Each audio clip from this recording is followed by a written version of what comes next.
loud. I'm really struggling to figure out the right amount of microphone volume. I mean, if anyone would need to be, like, very audible, I suppose it would be you. I know, but I was like trying to watch last time's session and I kept having to turn it down when I was talking and then turn it up when Gurrit was talking. Nice.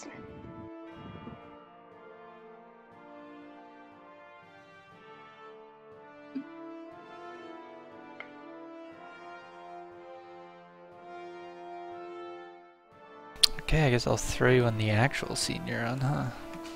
Unless you're traveling inside. No, okay. Hey, y'all. Howdy. Hey, girl.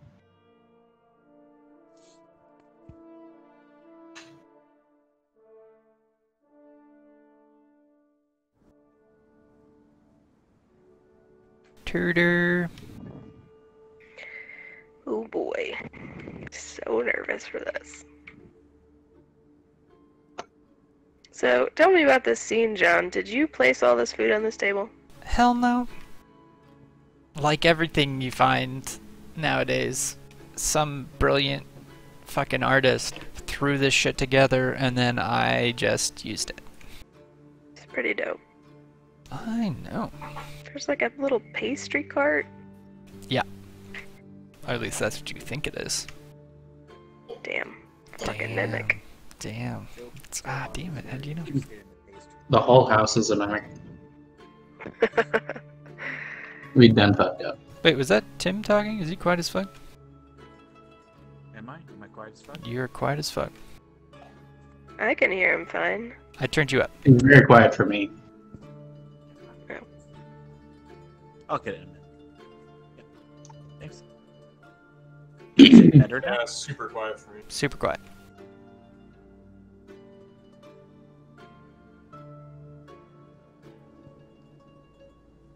Can you hear me now?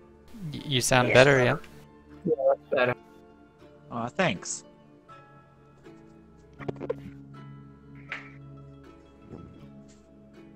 You sound different, Tim. Are you, different?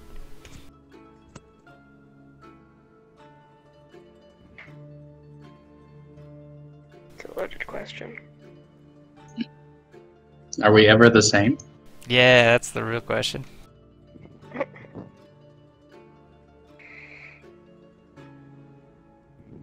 So, how do I sound different? Different how? Oh, now you're Less loud. drunk. I just turned you down. So you know what it was? I'd plugged my headphones into my phone. Listen, apparently once I unplugged them, all of a sudden it made my mic louder, which seems like they shouldn't be related. I don't know. Science.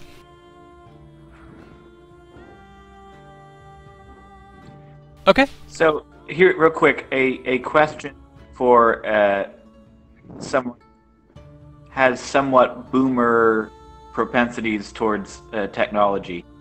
I only appear to be able to scroll in on the map on the particular place where Joe Hoff is. Sometimes not even that. Is there a way to like move the entire map so I can look around? Yeah, you should be able to right-click and just drag. That should pull the map around. Perfect. Works perfect. Thank you. Now I'm going to be a force to be reckoned with. Yeah, now you'll know where things are. Alright. Sorry I'm late, by the way. No worries. We kinda had a late start anyways. I had to plan out the whole session in the last 5 minutes. So. Okay. So a little recap of last time. I tried to write it out. It was super fucking hard. You guys talked about a lot of things and covered a lot of plot. So, brief recap. Last episode, you picked up Taryn from the woods. So that's all the way back then. And then had a lot of discussions concerning the future of Bear Squad and what you guys wanted to do. You then made your way back to Mossstone after discussing things like DeMarcus's recent political exile, you know, Joe Hoff's thoughts on whether or not the group was just mercenaries for hire or perhaps something else. And then you guys made it back to Mossstone, where you witnessed a speech from William Vaudry declaring the end of the city council and the beginning of a democratic society in Mossstone, for which he is running to be the mayor. You then... at one point, Haeza was departed to speak with Helena, and the next time you saw him, he was packing his bags to go work for her. At the guild, you met Marin, who offered some insight into the current political situation, but then he didn't have like a lot to say or a lot of advice on it. When you guys asked him about teleporting or bringing a dragon skull back to Gunderlin, he suggested that in the near future it might be possible to just teleport to the island itself. And you guys have not yet pursued that, but it may be something that can happen in the future. You then... Joe Huff went and met with Big Pete and discussed more politics and his upcoming match for this session, and then you guys went and saw Miliardo, who was imprisoned, who was not doing very well, who was very desperate, and who had not heard from you guys in multiple days. It turned out that Master Zook was watching over him, so Marin had fulfilled his promise in keeping him safe. But Miliardo seems pretty desperate that unless somebody figures out what happened regarding murders and fires, that he may end up being executed for, these crimes. You were invited by William Vaudry to come to his manor, or his estate, I can't remember what I called it, and you guys accepted, and you guys are now arriving there. In this, you kind of like walked through these winding hallways to get to his great hall, where you found him and like all of these guards kind of standing around, and a giant feast in front of you. And he said, welcome. And that is where you guys are now. Any questions before we start? Are we like fully, equipped with weapons and stuff? Did they make us leave them at the door? No, he didn't. They didn't make you leave anything. They seem to completely trust you. Okay.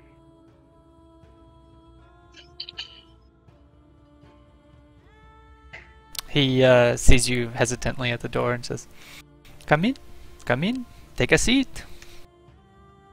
DeMarcus walks in. DeMarcus looks, so John, this ring, I looked in the ring, so I don't know if it's the same one as it's kind of like he slowly changes in a way that's not like super remarkable, but like literally his physiology is changing really slowly. And it said, like, if I wear the ring for, like, 30 days, the changes are kind of, like, irrevocable. 30 days, like, straight. Is that right? Where did it say this? When you told me what it was like, Ring of Alteration or Alter Self. It was just Disguise Self. Okay, cool. All right, yeah, I'll exporting that. DeMarcus still looks weird. He looks kind of like DeMarcus's weird brother. So he looks a lot like DeMarcus, just, not. Got it. So DeMarcus sort of... he's going to walk in, but he's going to follow somebody because he's not trying to, be too upfront in a lot of action right now. So Okay. As you guys are kind of like slowly over there, he's like, come closer. We have much to discuss. And yeah, sorry, there's not like a good grid for the chairs, so I just understand where you're sitting. DeMarcus is hanging back, or are you having trouble moving? No, it's going up. No, I got it. I'm gonna go next. Teleports. He just runs across the table. Very good. I misty step to my seat. And the guards immediately... No, I'm just kidding. Wait, did you actually misty step there, though? Okay. Because you could, and that It would be give a badass, certain yeah. impression. Says, "Oh, have you eaten dinner yet?" No. We, of course, were anticipating our time here. Very well. Dig in.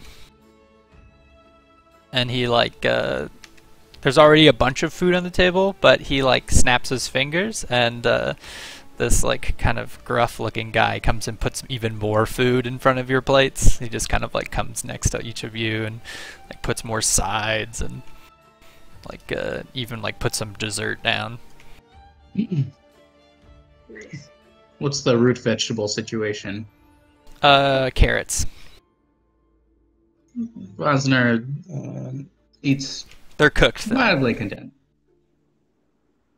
Johoff is going to start with the dessert, just to show Yeah, that he's not down with the system. Yeah. Aaron just kind of goes to town. Like, he hasn't had a real city meal in months, type of thing. So he's just burying into everything.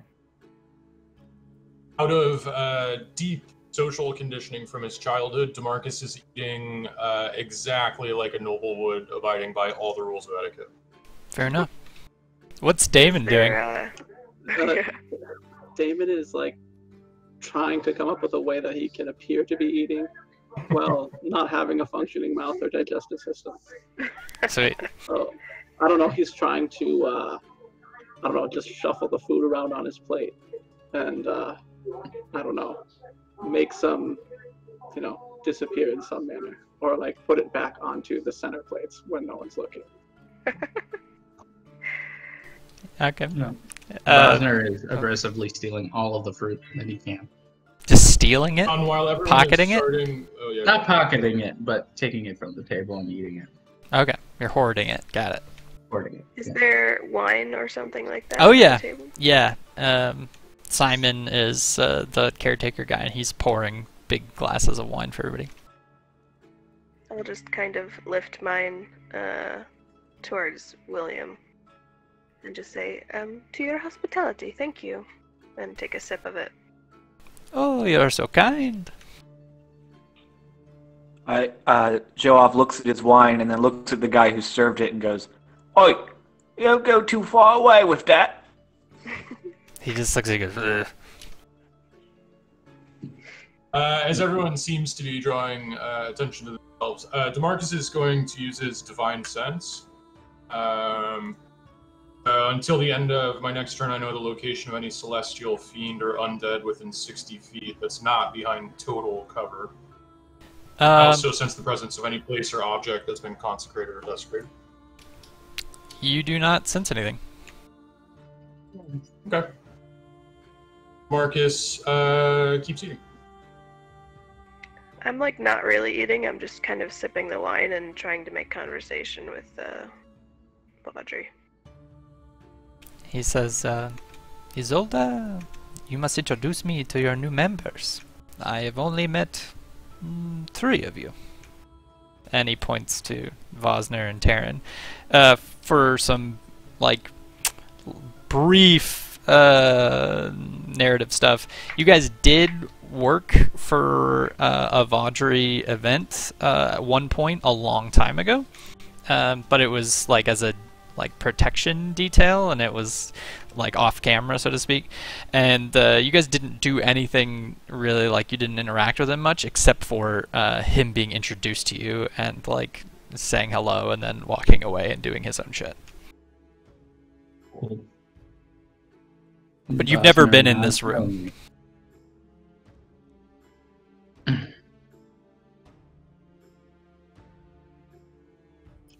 Damon is also, as he's just trying to pretend to eat, he's keeping his eyes on all the guards around the room, just to be aware of any movement they're making and what they're doing. What are you looking for? Sorry.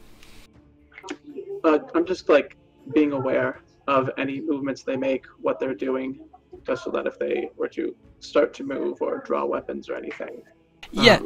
I'd be aware of it immediately. Okay, so you would see that all of the guards are standing kind of at attention, with their spears in hand, but they don't look aggressive, they just look defensive. Like, if you guys were to jump Vajri or something, they would all be able to attack you before you could do anything. That's fair.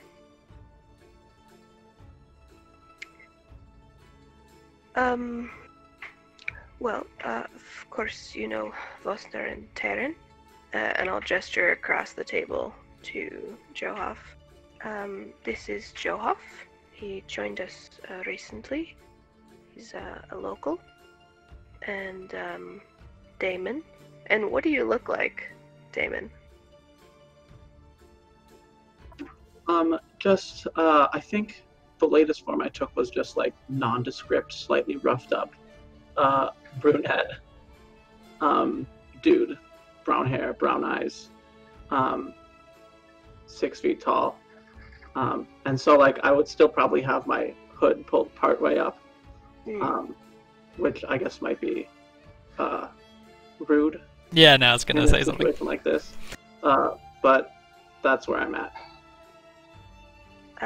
This is Damon. He's a wizard and friend of an acquaintance of Master Marin at the guild. And then I'll gesture to DeMarcus. This is Dorian. He's a fighter, also from the guild, that was assigned to us recently after we lost a couple of our members. Oh, very well. I am sorry to hear for your misfortunes. 'Tis a dangerous business, adventuring. Of course, but something we are used to. I can tell. You look very heroic. I will take that as a compliment. You should. It was. Vosner smiles and nods, with lots of apples on his plate. He turns to Damon and says, Damon, you do not have to wear that cowl on your head if you do not want to.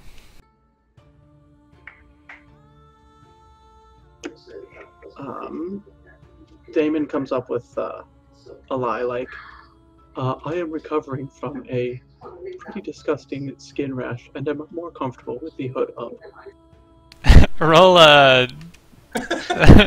Roll deception with advantage. I was gonna say, if it helped all, Johaf actually looks like legitimately disgusted, as if he doesn't realize it's a lie. Oh yeah, no, that's selling it a little. Though, wait, Johaf, make a deception roll too, then. Fine.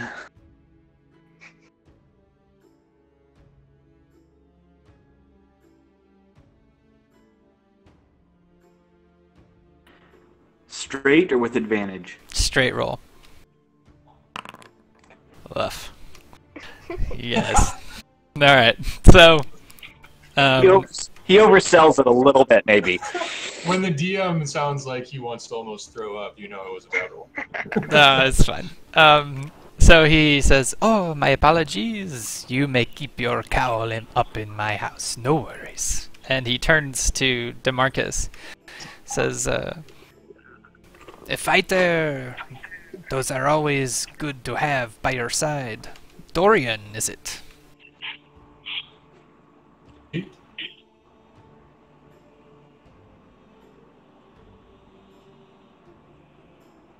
Did you say anything, Matt? Oh, sorry, yeah.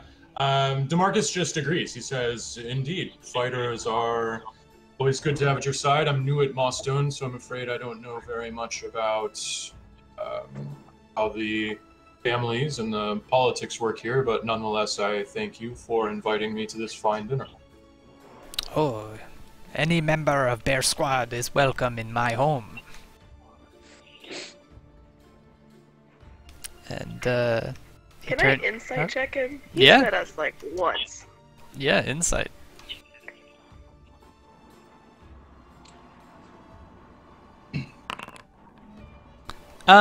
He seems to mean like he's not lying in the sense of like he wouldn't want you in his home, but he's definitely like that's not like a truth. Like you're not always welcome in his home. It's not like you guys are best friends. So he was definitely just saying a polite thing. That's mostly bullshit. Yeah.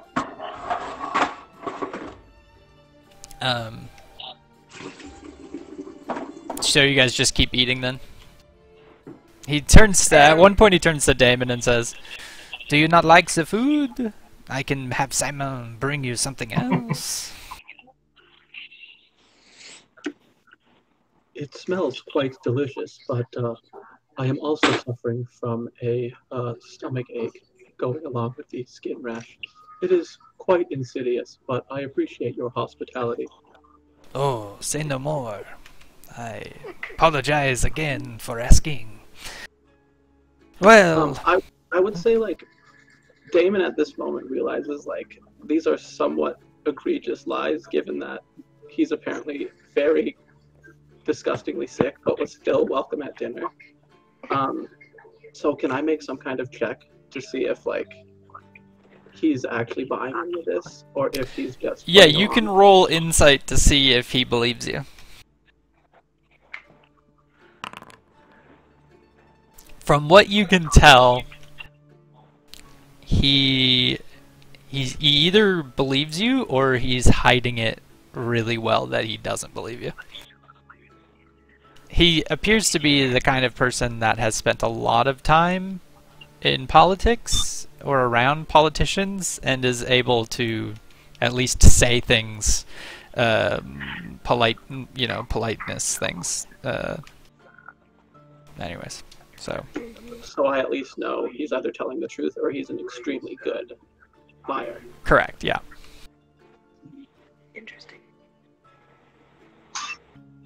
Well, I So- imagine you are wondering why I brought you here? Of course. I mean, So I assume it is a celebration, perhaps, of the speech you gave today.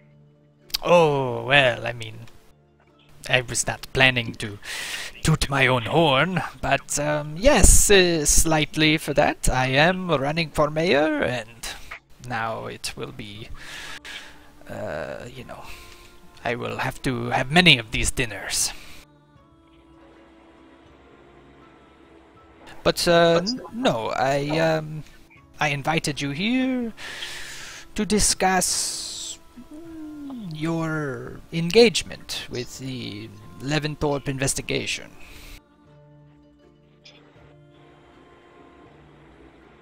What about it? Well, Captain Damien tells me you are very interested in looking into how Miliardo may have murdered these people. Well, it happened, unfortunately, while we were away from Mustone. And, returning to the town that we have worked to improve, to see, the fires and the murders. It's, you feel a little bit, attached to the whole ordeal. Yes, I understand. I am very attached. I believe you heard me talk about it in my speech. Mm-hmm. Well, that is Yes. what I am trying to bring to an end. This is why I'm running for mayor.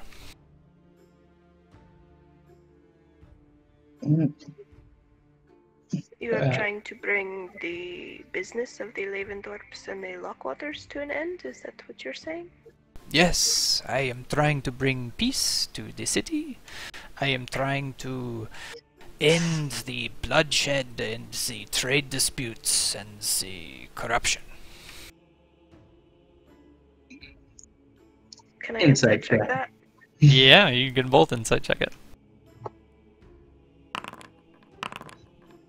Vosner, you believe it. Isolde, you can tell that it's mostly true. But the part that isn't true, you can't figure it out. Like, you can't figure out if... You get the feeling that maybe he's not telling the full truth, but you don't know where the lie is. It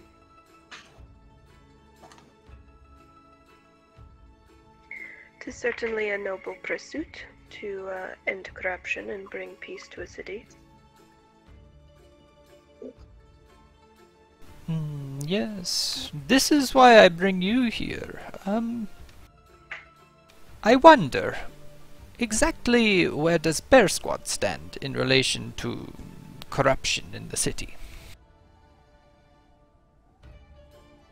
Marcus blurts out, Bear Squad stands with the orders of Master Marin and the Guild. Yes, but where does Master Marin and the Guild stand?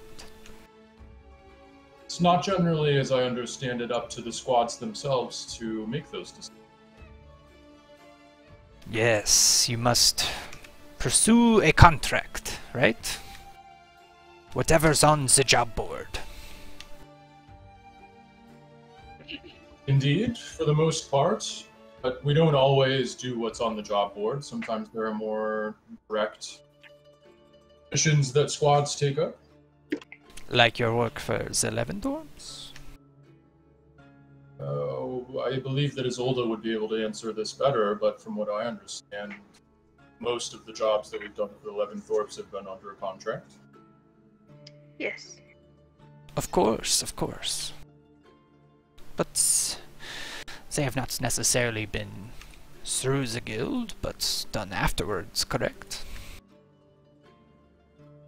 Most of them have started with the guild, or at least with the approval of Master Marin.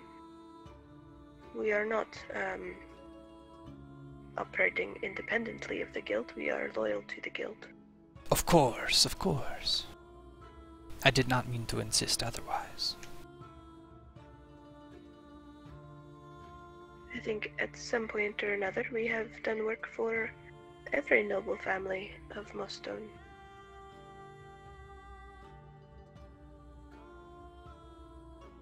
Can you repeat that again? Exception. Sorry. Oh, I think at some point we have done work for every noble family of Mostone, perhaps with the exception of the Lockwaters.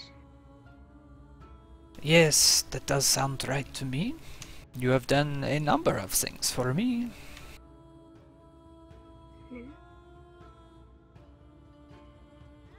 Yes, and of course you know one of our original members was from the Regios house. Oh, what happened to the Regios line was very sad. Taryn kind of tenses up when we start talking about this. Interesting. He notices it immediately and says, I'm sorry, is this a sore subject?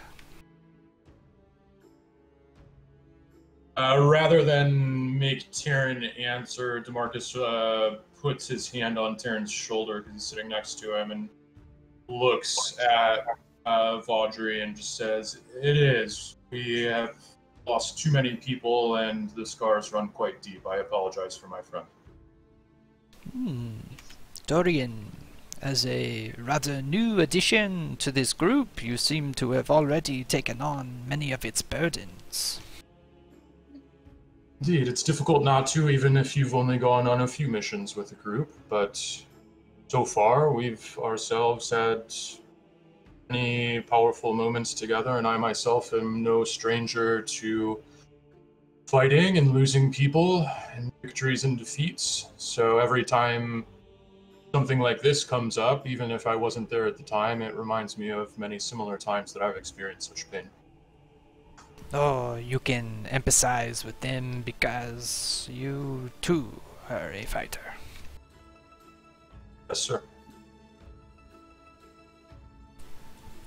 You can tell a little bit, just passively, that he might be fucking with you. Yeah, I think. Yeah, I'm pretty. I mean, I wasn't gonna roll insight on that, but that's what I was getting.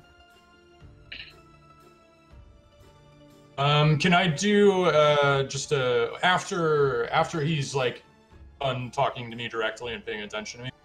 I would like to just do an insight check on the two like special characters who are next to him.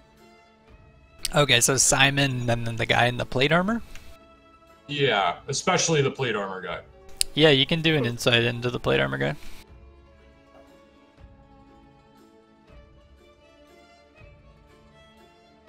What is that guy doing? Is he just like standing there with his arms? He's standing there so still that at some points you think he's like a suit of armor, but every once in a while he like adjusts a little bit and you're like, oh shit, that guy's still alive. He looks very well trained. Yeah, to your eye, like you can't tell, like I said, if he's even paying attention. He's got his full visor on, like he is straight up completely stone cold. And Does he have like a great sword or yes, he does. And it's like a really beautiful looking greatsword. Like it looks really well made.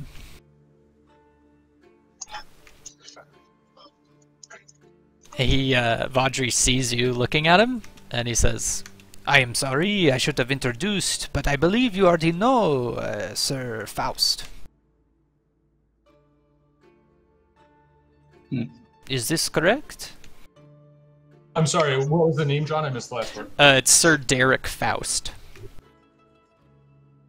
No, generally you Bear Squad? Faust. Oh yeah. Where's he from? If he's addressed to DeMarcus clearly doesn't know who he's talking about, and he kind of like politely shakes his head a bit and sort of is trying to defer to the other members of the squad about that knowledge. He says, oh yes, Dorian, you were not there at the docks when Miliardo was captured. Is that the only place we know him from? Maybe. You might have also seen him at the city hall. Is it weird that he used the term captured instead of arrested? No, I'm just bad at improvising. Okay, just wanted to make sure. Yeah, no, you're good.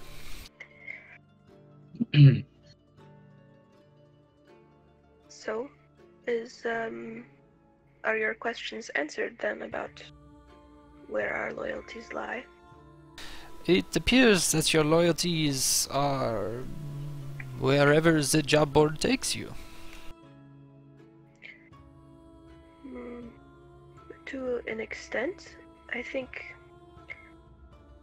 the masters, of course, have quite a strong moral compass, and I think, at least speaking for myself, I trust my teacher very much to know where she is sending me.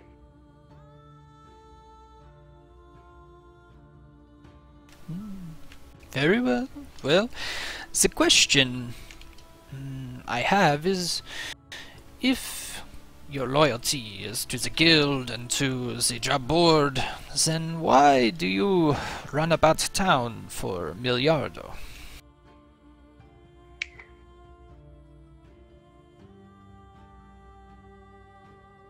Less out of any sort of loyalty to the Laventhorpes, and more so out of a curiosity for the truth.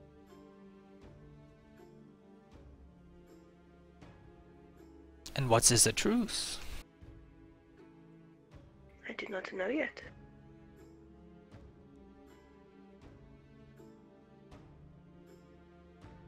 Well, I suppose I know some small amounts of the truth, and perhaps I can spare you the hours spent searching. That would be very kind. Any information you can give us would be great.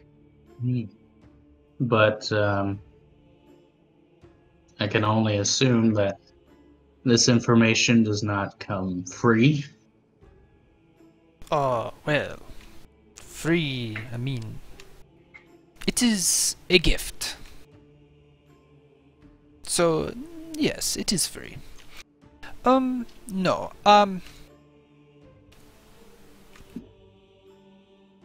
Tell me, how much of the battle between the Lockwaters and the 11 Sorps were you aware of?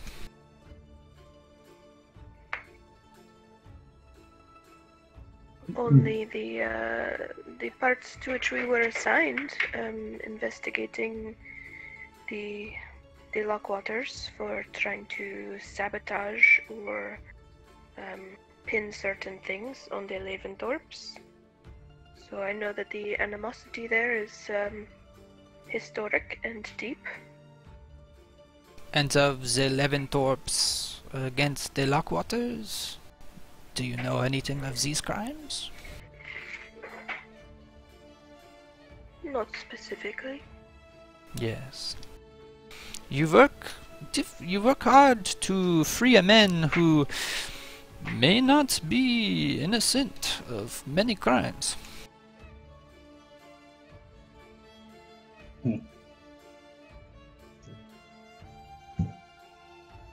Well, perhaps you can persuade us then by giving us your account of the Leventhorpe crimes. I will give you a hint. There is a man who works in an armor shop in Uptown. He is an old man, but he has worked for the Leventhorpes for a long time. Oftentimes, the Leventhorpes give away very fancy sets of armor as tokens for corrupt and evil deeds. I believe if you interrogate this man, he will tell you various things he's done for them. And perhaps that will be the evidence you need to know that the Leventhorpes are also guilty in these corrupt scandals.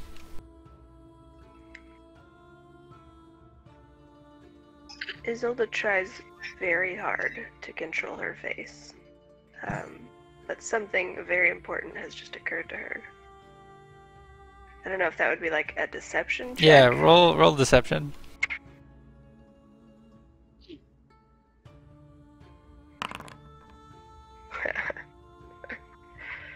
Yeah, he says, I believe you already know what I am talking about.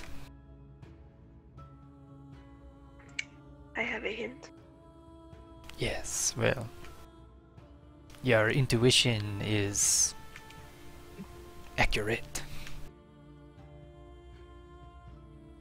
Well, I suppose perhaps we shall go and speak with this individual.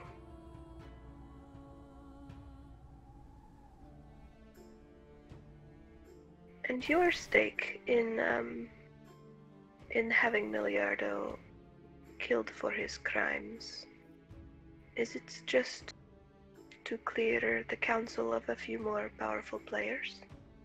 The council is dead. We have killed it.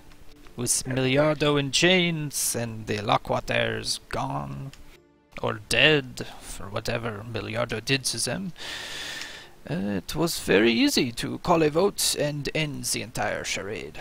I have spent many years gaining power to put more seats on that council. For what? For nothing. For corruption. I would like to see the whole thing put to death, so to speak.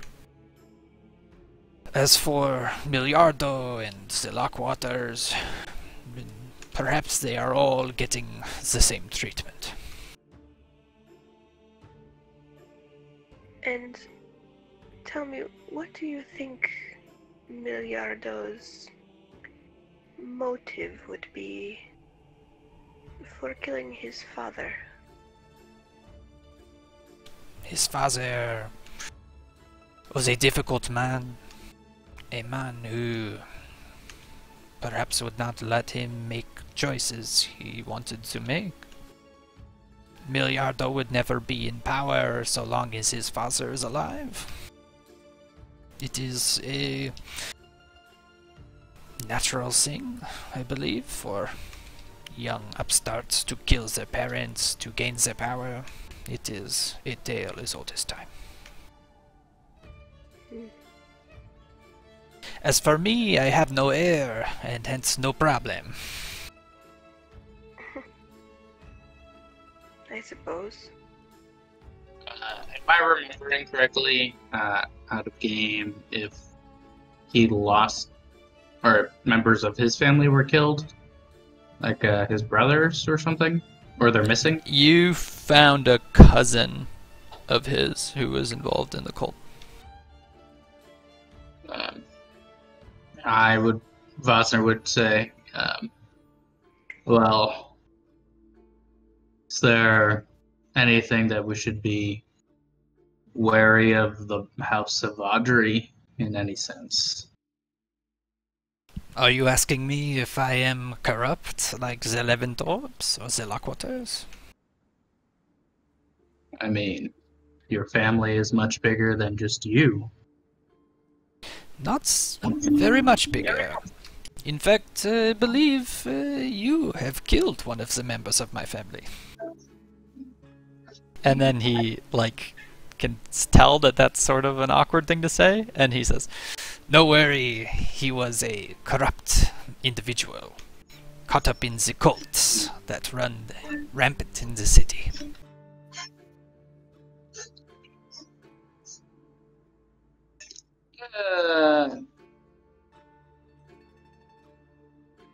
And is he the only one that you know of?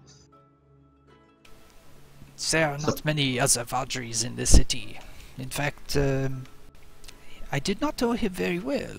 He stayed with me for a time, but we were not compatible friends. Is any part of that a lie? Roll insight. Inside. It seems like he was telling the truth about most of that,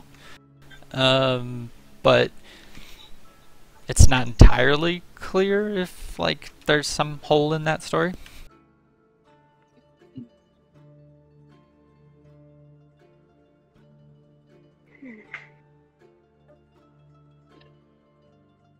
It's just a lot to. It's a quite large and complex web that covers the city.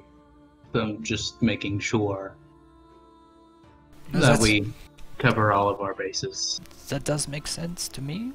I mean, here you are trying to stop the cults, and a member of my family shows up representing the cults, and so it's only natural for you to ask.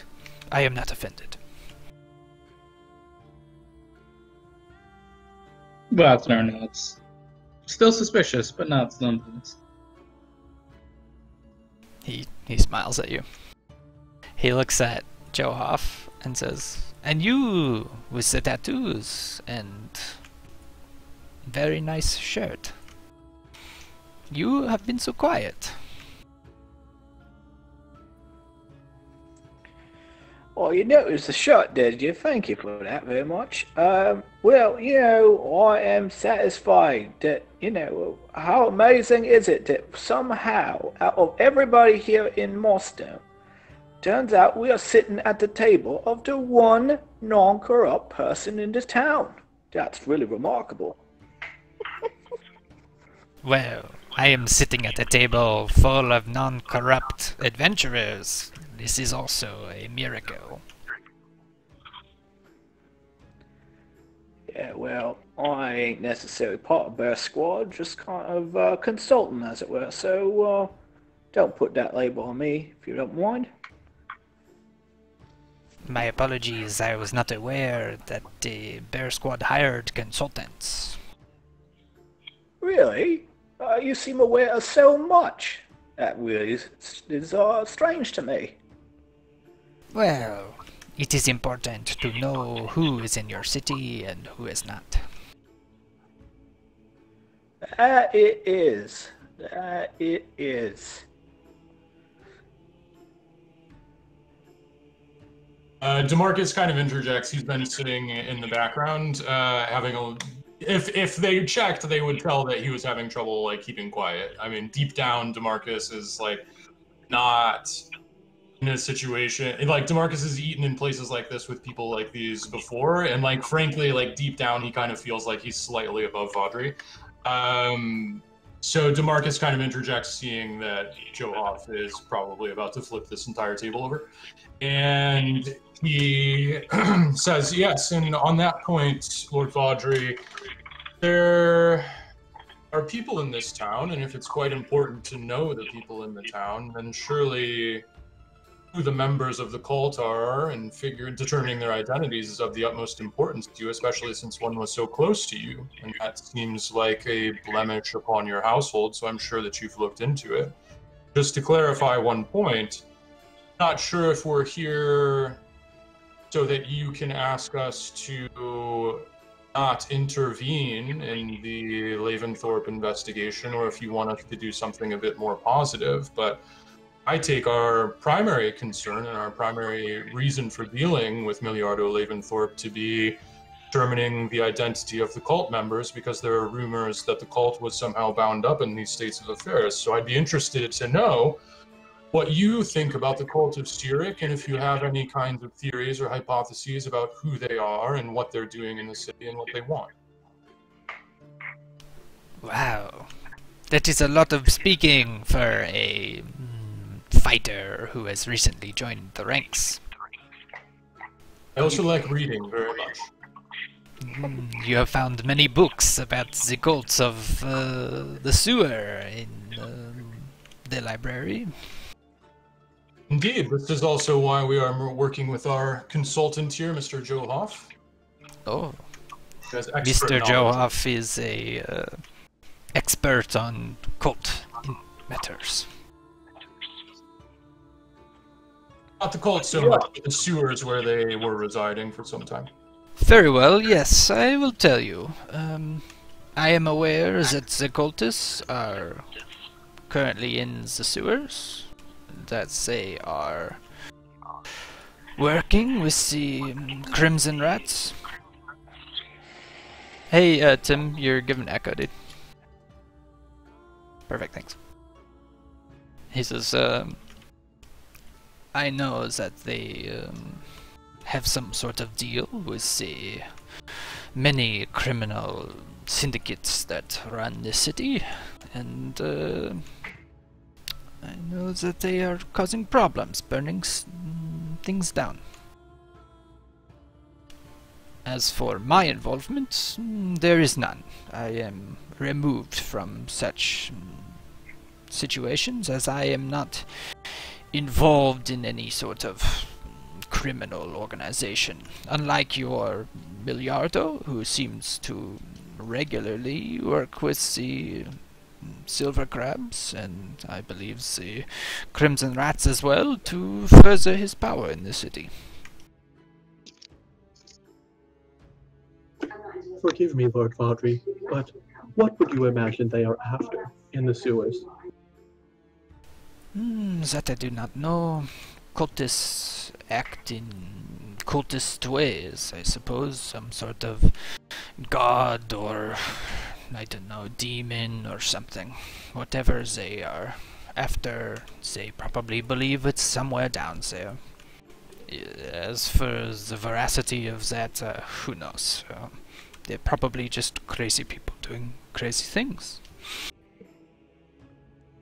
Can I run an insight check on his account of just, in general, his involvement? Yeah. Because Damon's about to follow up with, but certainly a man of your stature, so plugged into the goings-on in the city, must have some inkling as to what they may be after. All I know is that they want to be in the sewers, and the Crimson Rats seem to enable them to do that. Other than that, I do not know. I only have so many spies in the underworld, so to speak. Perhaps someone who is an expert on such matters, and he looks at Joe Hoff, would be able to inform me more about their goings about. No.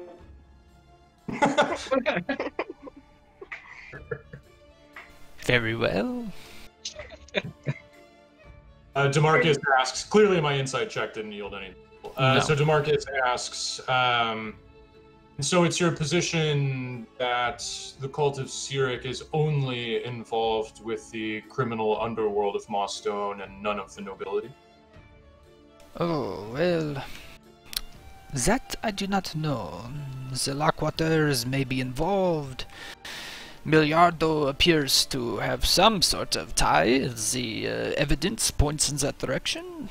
They found cultist paraphernalia in his estate when they checked on his father.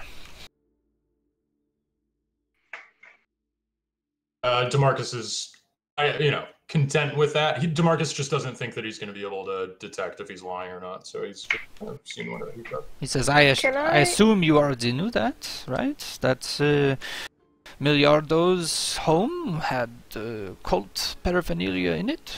Yes? He told you this?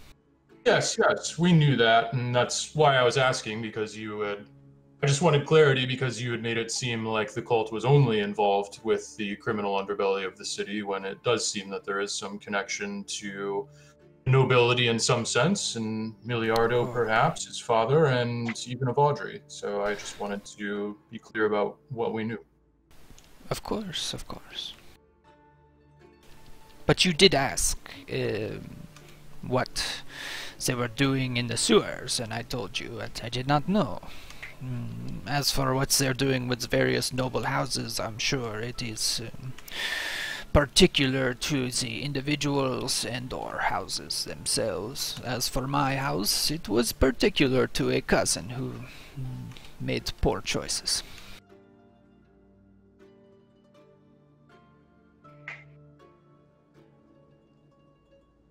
Izzy, if you were going to do something, go ahead. Yeah, when he mentioned that the Lockwaters might be involved, can I do an insight check just to see if that particular statement holds any more truth than the rest of what he's saying? Oh, yeah. You can see, like, what he was about the Lockwaters involvement. Yeah. Yeah, go for it. You get the feeling that he does suspect that there are Lockwaters involved in the Cult of Cyric. That's fair.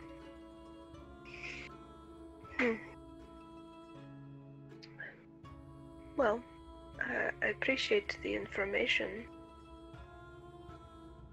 As I told you before, we are interested in at least making sure that whatever justice is being served, that it is operating according to the true account of events. So. Of course, the truth is the most important thing. But I will tell you, the truth is already there. Miliardo was a corrupt man. Miliardo may have killed his father, done God knows what to the Lockwaters, and brought about their demise. Regardless, however, I believe that the truth will come out. The question is, how much time do you spend on it? And once you learn the truth, will you be able to accept it? Of course. Even when he offers you big piles of gold? It is not so much a concern of ours. But, I think it is at least fair to say that there are a good number of corrupted people in this town, and even if Miliardo is as corrupt as you say, it does not make him guilty of every crime. Of course not. The Lockwaters did the rest of them, though. And then he winks at you. I will laugh politely. Nice. Mm-hmm. Roll performance check with disadvantage. No, I'm just kidding. Yep, Isolde's just trying to play a role that she doesn't know well.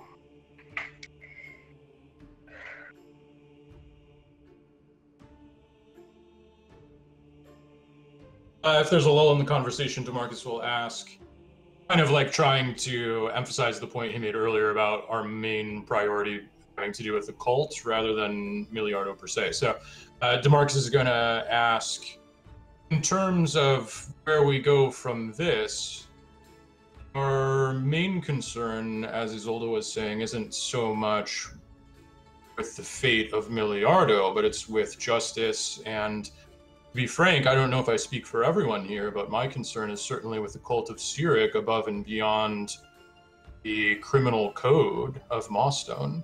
And I assume that you, Lord Vaudry, would prefer it if we would pursue something like the cult, and you would perhaps, if you're elected to be the mayor of the city, hope that that would be our priority, no? Absolutely, yes. For too long, the god of Mossstone has been out at sea, if you will. Literally, though, out at sea, fighting Leventhorpe's naval battles. Yes, I would put the cult as first priority, and the crime. The criminal syndicates in the city are, well, far too powerful and need culling. Their roots are too deep into the foundation of the city, and they risk to destroy it. And he looks at Johoff, kind of when he's saying Yeah, this. Marcus glares at Johoff when he says that, almost like pleading with him to calm the fuck down because he knows that he's gonna Johoff is just going to take a very calm sip of wine and leave the cup up for a while in front of his face while he's sipping. The long sip, got it.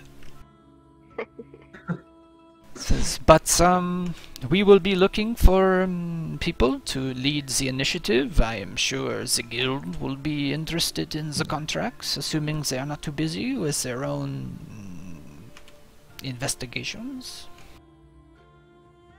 I want to insight check that to see if he knows more than he's leading on with that comment.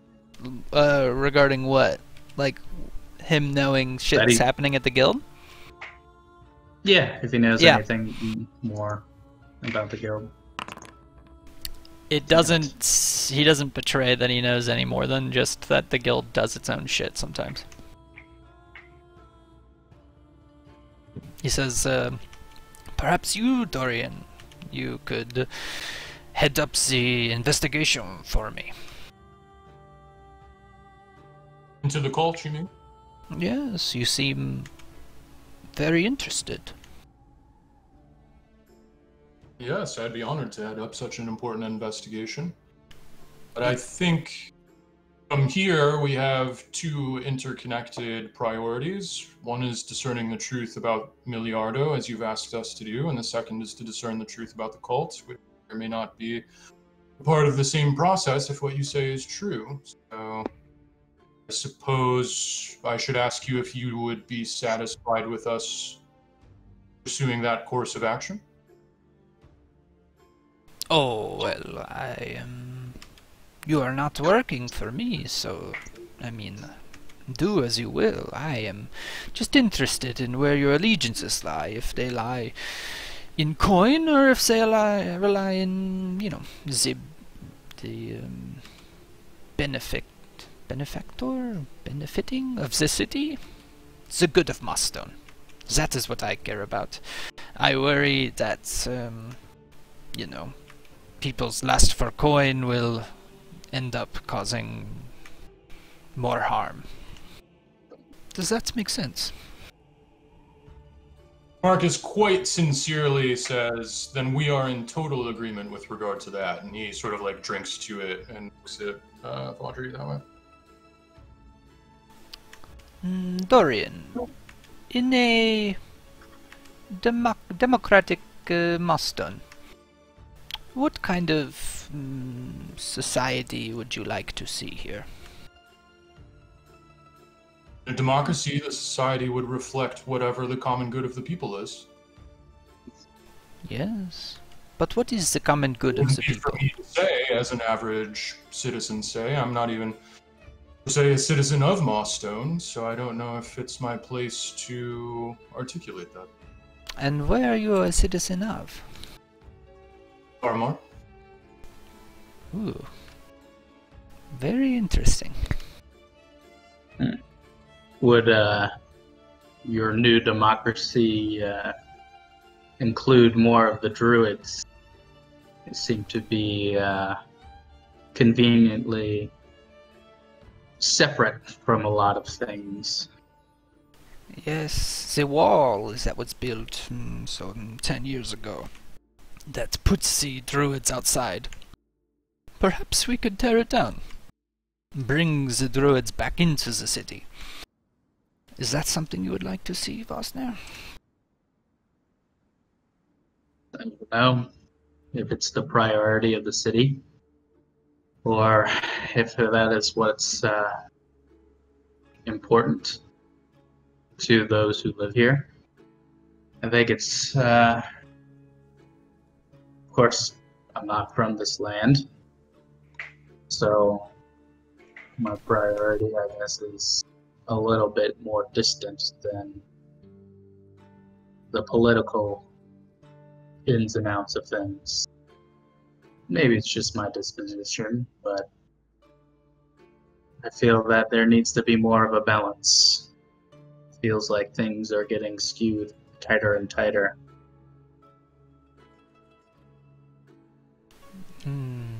I'm not sure I understand. Would you like to see the druids included in the city or no?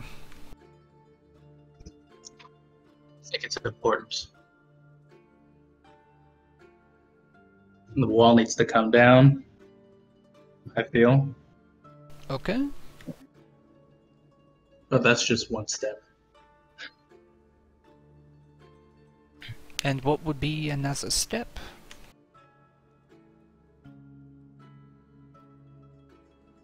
I feel that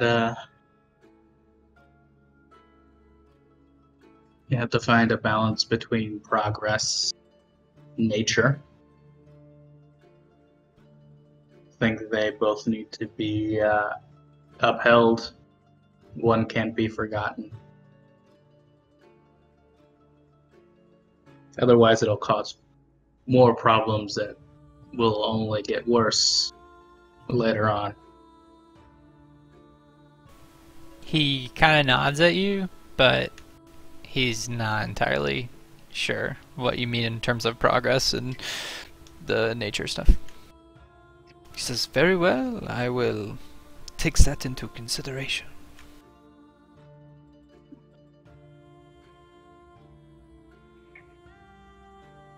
As far as Miliardo's trial goes, you had said in your speech that you were hoping that it would be swift. Do you know when it is scheduled for? Yes. In 3 days, they will meet to decide Miliardo's fate.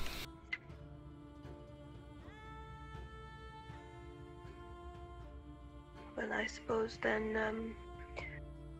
one way or the other, we will be on to investigating the cults and other such activities 3 days from now.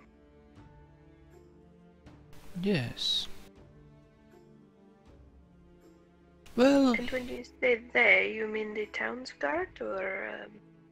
yes, there will be justices appointed through the people, and it is a very long process, but it is... Of course. Anyways, yes, there will be a trial, and the public will be able to view it, and, well, yes, all set. Good to know. I am also not from Mossstone, so not very familiar with its judicial system. So many people at this table are not from Mostone and yet show such interest in maintaining its integrity. It has offered a home to us, so of course we are invested. He says, when I am elected mayor, Mostone will be even more of a home to everyone. More welcoming, more open, more inclusive than it has been in the past few years. It will not push people away if they do not have enough money, and it will be welcoming of even those who are considered political exiles. And he looks to DeMarcus when he says that. Oh shit. DeMarcus has been kind of like just paying attention to eating and really like trying to like be out of the conversation a little bit after he revealed the information. So he sees Vaudry look at him that way, but like DeMarcus expected that. He knew as soon as he said Daramar that he had gone too far. He wouldn't really respond with like a like, oh god, he's looking at me like he like knows something. Marcus already kind of knew it all in. Very well. If you have no more questions, then perhaps we have eaten enough and we should retire. Agreed. Thank you again for the invitation. Thank you for all of the good you have done for the city. My gold has been well spent on your services, and you have brought much joy and safety to the people of this city. I hope that continues, and I hope you find the truth with Miliardo. I hope so as well. And thank you for the information that you gave us. We will follow up on it. Of course. Well, if that is all, then you are free to leave at any time. You are also free to stay. Simon has made plenty of desserts and can send you home with some if you'd like as well. This is very kind. Thank you. And I'll kind of gather myself to go. DeMarcus has been collecting his stuff and getting ready to leave, and he also looks at Vaudry and he says, "Thank you for your hospitality. Shall we report back to you with what we find out, or is this the end of our conversation?" I hope this is only the beginning of many conversations. Well, we shall hopefully speak soon. Have a nice night. Thank you again. Farewell.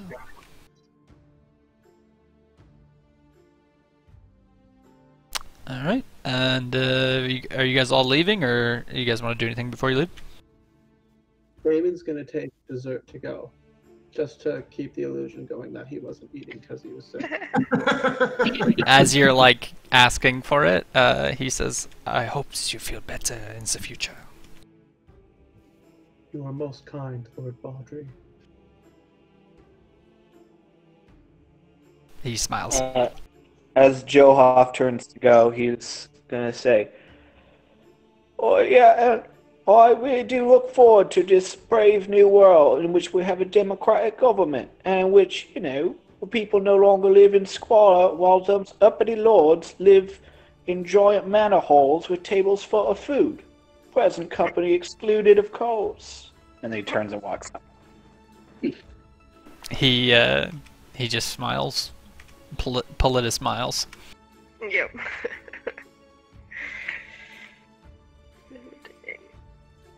Vosner asks for a bag of apples to go. Simon, the like waiter guy, like the servant, just goes ugh, and like goes into the kitchen and comes back with a bag of apples and like hands them to you and like kind of that like quick gesture, like take your fucking apples and get out of here. Vosner looks like he's like beat the man and follows after Oh boy. in victory. Can I see if there's anything more to his disdain than just like being asked for a random favor like that? Yeah, go for it. Inside it.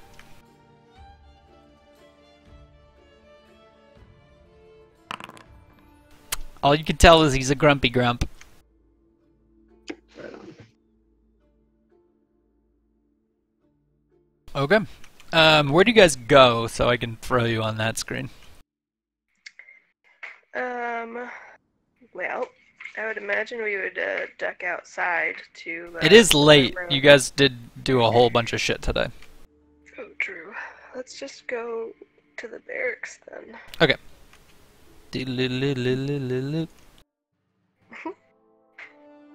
Whoa. Alright. Boop. Nailed it. You get back to the barracks. Is Johoff coming with?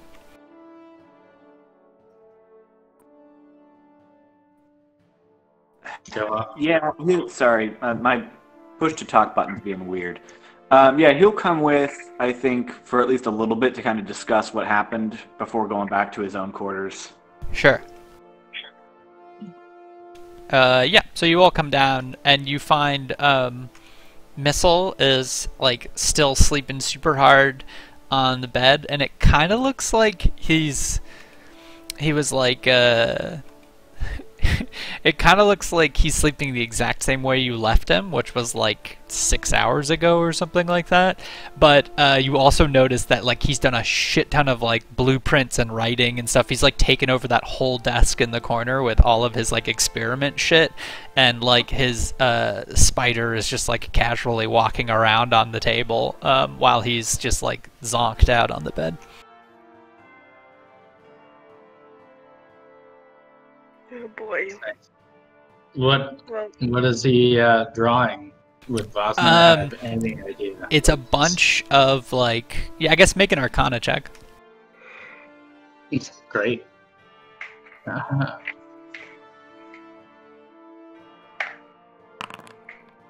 Woo! Nailed it. To you, you just think they're sketches. Like he's just an amateur artist. I kind of grumble, these suck, and I walk off. Yeah, they're really boring drawings to you. Wasn't the art critic?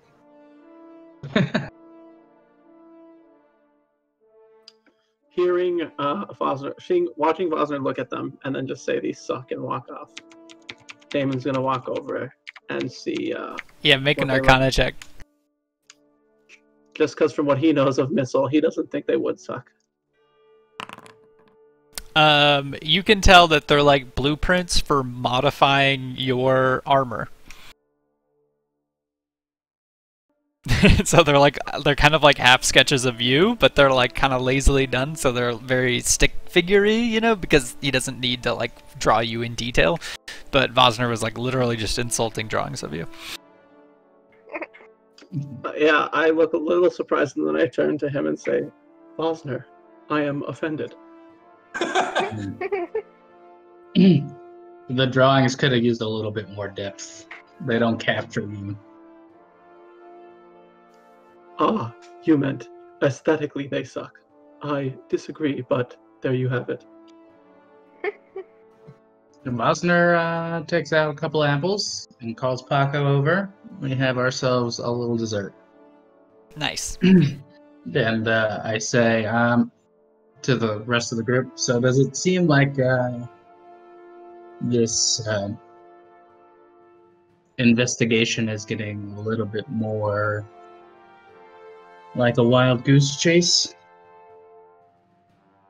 Marcus says, Not much has changed after the dinner. We still have to get to the bottom of what happened with Miliardo and the cult. Now we have one lead to follow up on with the armor manufacturer in Old Town. And Uptown, sorry. Uptown, sorry. And I suppose that's the only real difference, is that we have a lead now, and we know that Audrey isn't explicitly hostile towards us. Yes, I think at least we know that much, right? That he's not actively against us due to our involvement in Miliardo's investigation. But, Marcus is... Sorry, go ahead. The armory, I'm pretty certain I know what we will find there. Not that that means we shouldn't go, but and I'll kind of like turn to DeMarcus, since I mean Vosner and Taryn already know this, and I assume Damon is listening as well. Yes. There was a caravan that included one of the lockwaters that was captured by an encampment of orcs, and we discovered quite a nice set of armor there. It looked pretty custom made for the captain of the orcs there, but until now we really haven't had any idea where it might have come from. But if the Lavendorps were perhaps bribing people to do misdeeds in order to sabotage the Lockwaters, then it is likely, I suppose, that they bribed the orcs to capture and potentially kill the caravan travelers. DeMarcus is listening. He's kind of like laying on his bed staring at the ceiling. He's listening, and he's affirmative of that. He says that's not entirely surprising. I think we should probably expect such kinds of things in this kind of a political situation. It's just one noble trying to outposition another in whatever way they best see fit if they have no higher principles. So do you think that we shouldn't go to the armory? I think it is maybe not the highest priority. I think that, at least in my mind, the highest priority would be to go to the Lockwater estate.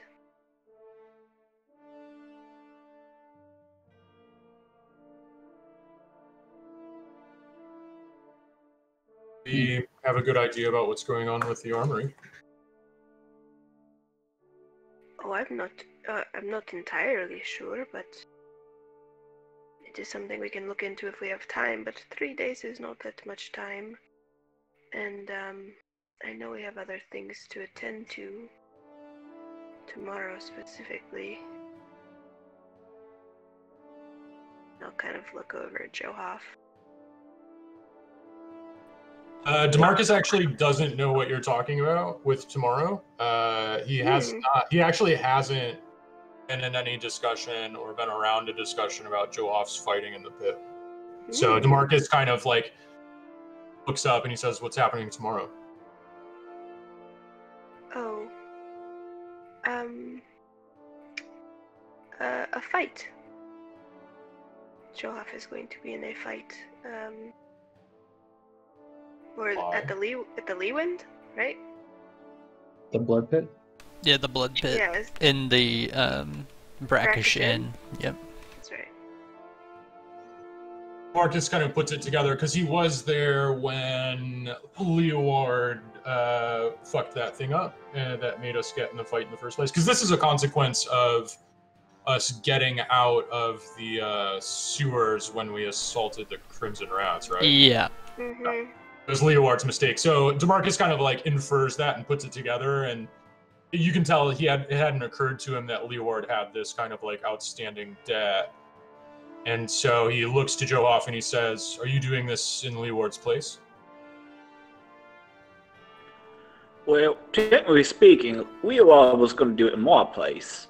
It was me who offered to do it in the first place. And now that he's not there to stand in and substitute, it's back on me. Yeah, I do it in Leeward's place. Now, I think at this point it's more important for you to stay with the group. It would be best for you to keep a low profile. I don't know that matters. I believe that Vaudry already suspects who I am. Vaudry will keep secrets to himself, though, and if someone at a brackish inn figures out who you are, they are perhaps more likely to seek out whatever ransom is on your head. Likely. Race against time anyways. Someone will find out who I am. And I suppose it's not so bad that Vaudry knows, because as long as he hasn't confirmed it, it buys me some more time, and he'll probably look at me like someone that he can use to his own advantage, or at least the information he can use to his own advantage. So, of all the people to find out, I don't know if it's so bad that Vaudry found out. It's a race against time anyway. Well, we should all at least be in attendance to the fight. DeMarcus looks at Joe Hoff and he says, "I'm sorry that you have to fight for Leeward in his absence. Wish that I could do it for him because he was my friend, but to be honest with you, I don't know that any of the powers granted to me as a paladin would come to my aid in such a fight. I'm sorry." Yeah, well, no need to be apologizing. In fact, I got some debts to settle myself, and this may bring me closer. Know who your opponent is? Not a fucking clue. It'll be a little surprise for everybody, eh? You do know who it is. Oh, never mind. I know who it is. It's a... Yeah, I'd fucking know who it is. You think I would know who it is? What's wrong with you? I like that. No, I far prefer Joe Hoff actually sincerely being like, "I don't fucking know who it is," and then being like, "Oh wait, I just remembered. I know who it is." He's been drinking a lot lately. He doesn't really. He thinks he's back at the Lee Wind right now. So Yeah. Interesting. What time tomorrow is the fight, Joe Hoff? Is it in the morning? John, is it in the morning? No. It's like afternoon at the earliest. That's fair. No, it's afternoon at the earliest. That's fair. I suppose people don't want to go start the gambling and the fighting and stuff at dawn. Right. Sure. Shall we go with you or meet you there? Will they let us in? Yeah, I've, Izzy here expressed some interest in coming, so I've left word with Big Pete and others there that, you're supposed to be escorted in. But, try not to make any trouble this time. Of course.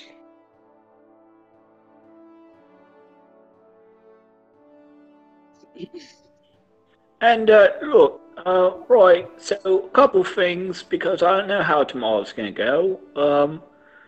Just a couple things that have been on my mind. First of all, Marcus, I want to tell you I like you much better as the exile than I ever liked you before.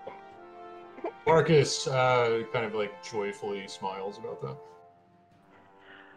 Yeah, but you gotta stop talking like you've got a fucking spoon up your ass and start talking like an actual fucking exile. So drop the sirs, the misters, the masters and whatnot, and, learn to sound like one of us. Well, maybe not me specifically, might not want to talk as fancy as all that, but, Stop sounding like such a nobleman all the time.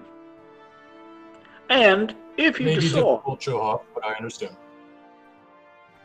Yeah, well, if you ever decide that this nobleman's life is actually kind of not worth it, which I can't imagine why you haven't come to that conclusion already, you've always got a place with the crabs.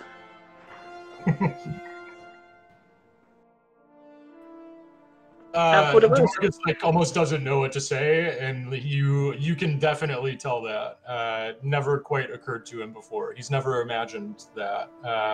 But he looks appreciative actually. He's like, oh, maybe. Yeah.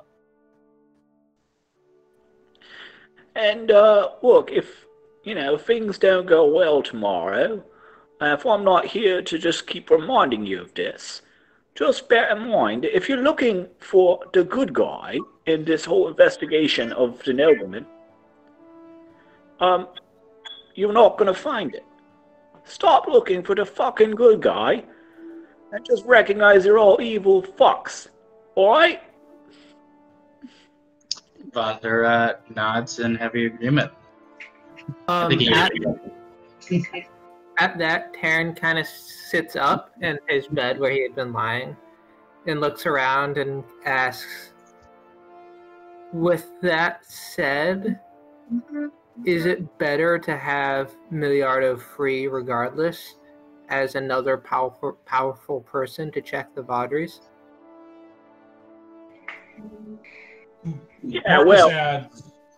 Yeah, because I mean, Demarcus has been on Johop with this too. I mean, Demarcus is going to say, no, not really. For me, they're all nearly identical. Feel That's like why we need to determine the identity of the cult. Right, but bear in mind, the more that, any one family has all the power, the less checks there is on that. So, I'm not saying that, any of the other families are better or worse than the Vaudries, but this supposed democratic election, in which he already admitted he knows he's going to win, that's not a democratic election.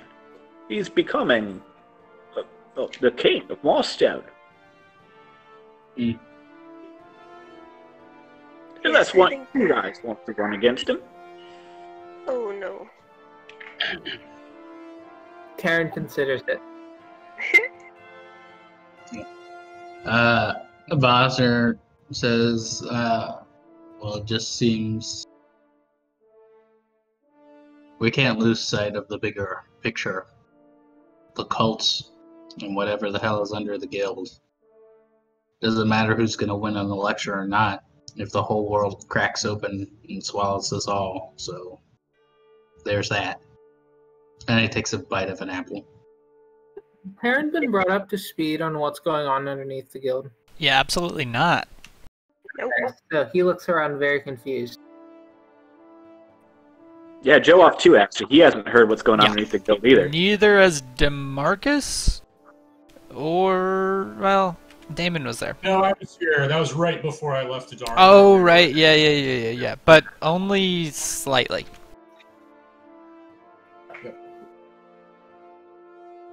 Yeah, Demarcus planning asks, to do. has anything changed with what's going on underneath the guild? What's that been like? Well, it seems, to bring our friends up to speed, that there is something far beneath the guild. There are many levels underneath us, and there's one particularly underneath us right now that the masters seem to strategize in, if I'm right. Let me know where I stray. And there's a whole bunch of traps and constructs and monsters that are below us. And their goal is to get to the bottom, literally, of it. Apparently there's something connected with some sort of other plane of existence. Maybe a portal of some sort. And if that portal is ever opened or becomes too much out of control, it could have dire consequences for the rest of Mossstone and probably this plane. We already have a good idea that the cultists are racing us, or the guild, to the bottom. And if they succeed, who knows what the consequences are. We already know that other portals to other other planes of existence have been opened up in other places, like when we went to Gunderland.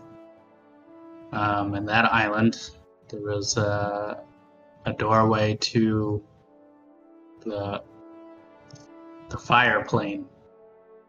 So whatever plane is underneath us as we sit is nothing to be taken lightly. I feel like if we continue to entertain these political things back and forth, I feel like we're distracting ourselves, but that's just me. I know that I don't want to have anyone else lose their lives, noble or commoner or druid alike. And if we don't take what's happening under the guild seriously, everything could be lost. So that's what I have. Just let us Izzy jump in if there's anything I missed. DeMarcus, you were there too before you left. Yeah, DeMarcus chimes in, and I think from what you've said is pretty much exactly what DeMarcus would know. DeMarcus sort of like backs you up and agrees, and he says, and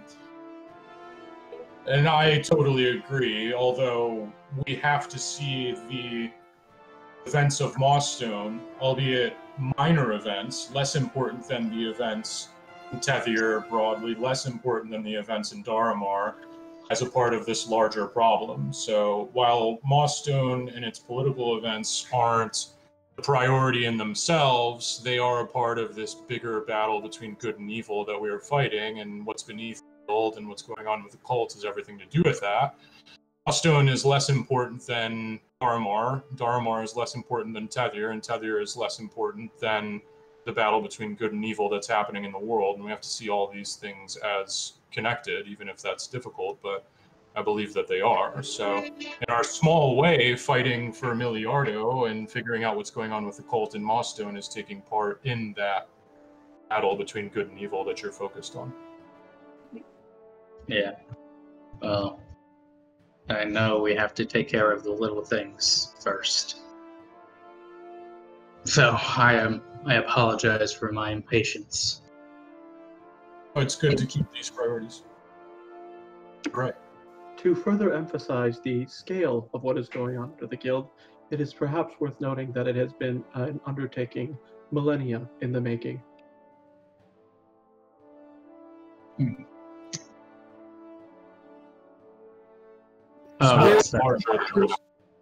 There's like clearly like Taryn missed something when Damon said that.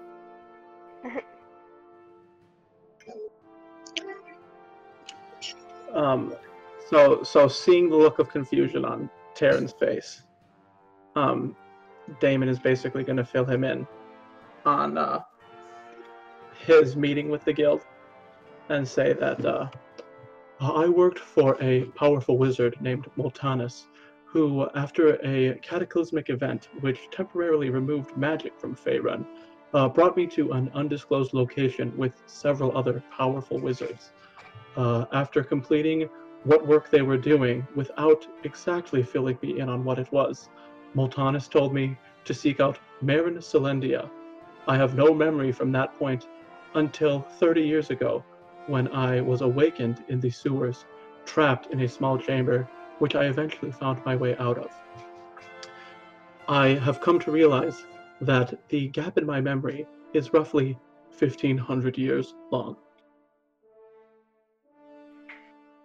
Well, Taryn kind of nods, still confused, but like sort of piecing it together. Um, at this point, has Taryn seen Damon without the cloak on? I don't think so. I think he just kind of assumes he's an elf or something. Right. Okay. DeMarcus did tell Taryn that Damon was a construct, though he didn't show it, and that was right. Like, Taryn Right. was totally like, SD'd at that. Yeah, that fact wouldn't have really like registered with him at the time. Damon will take the cloak off and realize he's still holding dessert, and hold up a slightly smushed dessert and say, "Does anybody want this?" He took the cloak off, so he's. Yes. Taryn kind of starts, but then kind of like gets his bearing. Like, this isn't the weirdest thing I've seen, type of thing. Damon was weird, and then we collected this gnome with a live spider machine thing, so it's just getting weirder. Right, like that order kind of undermines the shock. Fair enough. Okay, so what are you guys doing? Just chilling in the barracks? Fight a dragon. Well, I Yep. think we should figure out what we're going to do in the morning, at least until the fight takes place. Is everyone else in agreement that we should go to the Lockwater estate, or is this more my concern than everyone else's? I am not sure how to read the conversation that we just had. I know that this is something that it is an agreement that I made with Miliardo on my own, and I hope that it is not a distraction for the rest of you. DeMarcus says, I have no allegiance to Miliardo at all, but we need to get to the bottom of what's happening, and getting information from Miliardo's estate is one of the ways to do that, but so is going to the armory and, as Audrey put it, interrogating the armor maker, the armorer. So they're both the same to me, so if you want to go to Miliardo's father's estate, then that's one reason in favor of it above anything else.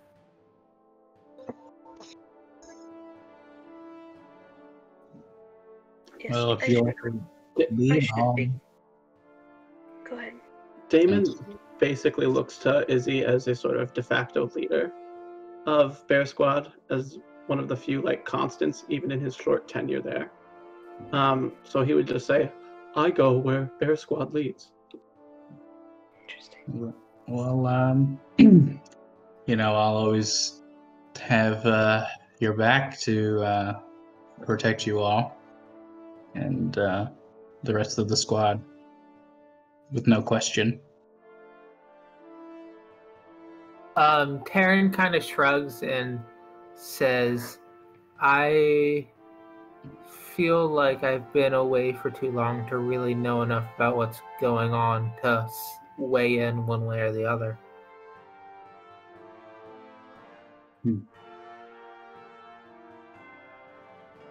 Right. Just to be clear, I also do not have any particular loyalty to Miliardo. When he approached me, he said that something might happen and that he might be framed for essentially the death of the woman that he was communicating with, which at the time I did not know who that was. And the commitment I made to him was just, if anything did happen, that I would do my best to uncover the truth.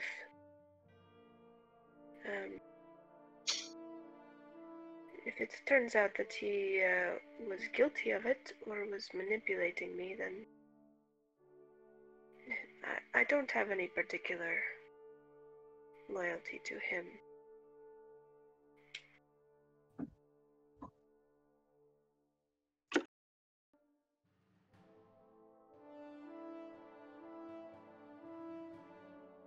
DeMarcus says it doesn't make a difference in the at the end of the day anyway. We need to investigate all these leads as best as we can. Well, I think we should start with the Lockwaters. I'm uncertain about the two Aaron's two brothers. That they are gone is strange to me, and it seemed like Lord Vaudry thought that it might be a possibility that they were involved with the cult, and if that's the truth, it would explain why the cult tried to take Milliardo's letters, since they at least call his guilt into question, and at most, tie Aaron to him. So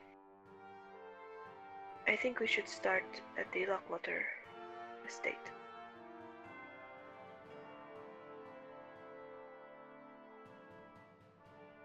Let's do it. Sounds good. Okay. Well, it is like 10 p.m. Or maybe like 11 now, after you guys walked all the way back. So I don't know if you guys wanted to sleep or whatever, or if you guys are just heading there in the middle of the night or what.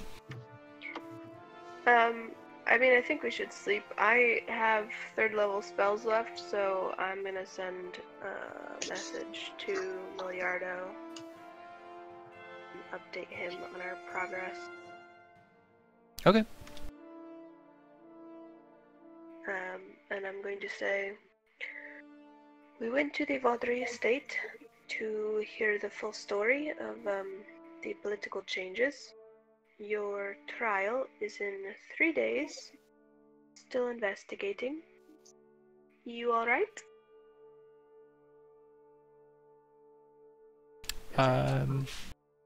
You hear like a delayed response, and you can like tell he's tired. And he just says, "I'm okay. Why would you go visit with the Vaudrys? Never mind that. You might also find clues at the bank. The Lockwaters may have withdrawn," and then it cuts out right there. He had mentioned that before. I think it was already on my list. That Okay, they had taken just out a making bunch of sure. money. Yeah, and also that we have to go and speak to his gardener at the King's Ransom. Right. So we can get let onto the premise. Cool. Damon will say, Izzy, if you are feeling up to it, it may be worthwhile to send a message to Katari as well. Oh, right. About the portals. Yes, I can do that. Let me just think about what to say, I guess. Indeed, it will require a light touch. Right. And I'll think about it for a moment, and then just send her a quick message that says, "This is Isolde from Bear Squad. Our guild has a portal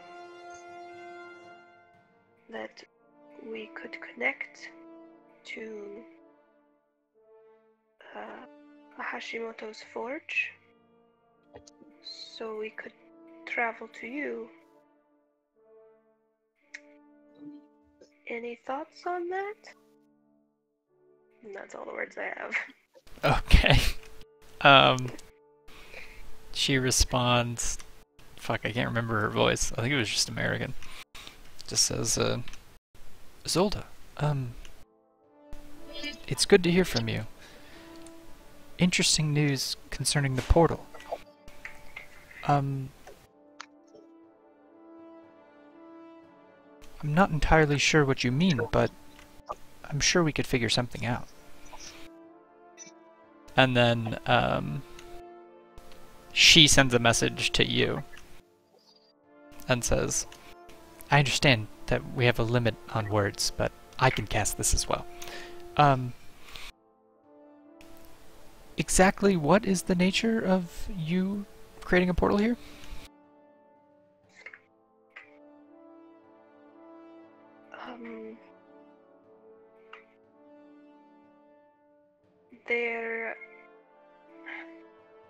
There are portals at the guild that could connect to different points of Tadir and allow us to travel more quickly to you if you need us. Otherwise, about a week's travel. No particular motive, just for quick travel and helping. That's all. Since she sent that last one, that's your reply to her. Mm-hmm. And it's a while before you hear a response. And then she says, I'm not entirely sure why we need help, but, yes, we can speak more about perhaps opening a portal here. I'm not sure exactly what you would have me do, but if I can help, please let me know. Thank you. I'm sorry, I'm not entirely sure all that it could be used for in terms of traveling to you, but it is not meant as, I guess, any sort of ill intent. We can speak more later. Thank you.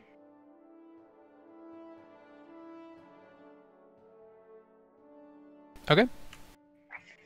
And I will relay that pretty positive interaction in Izzy's mind.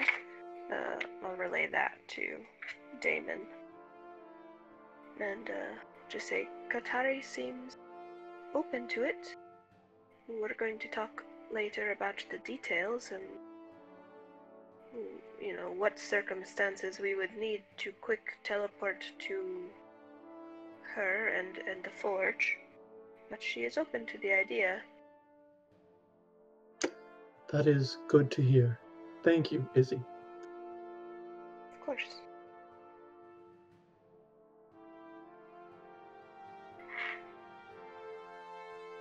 She looks very tired.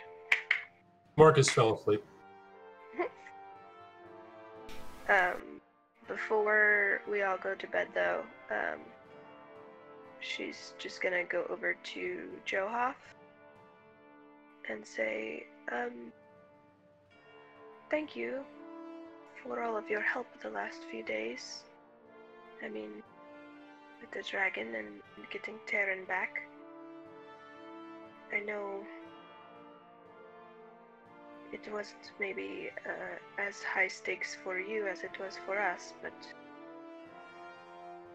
there was a part of us that was broken and you helped that, so thank you.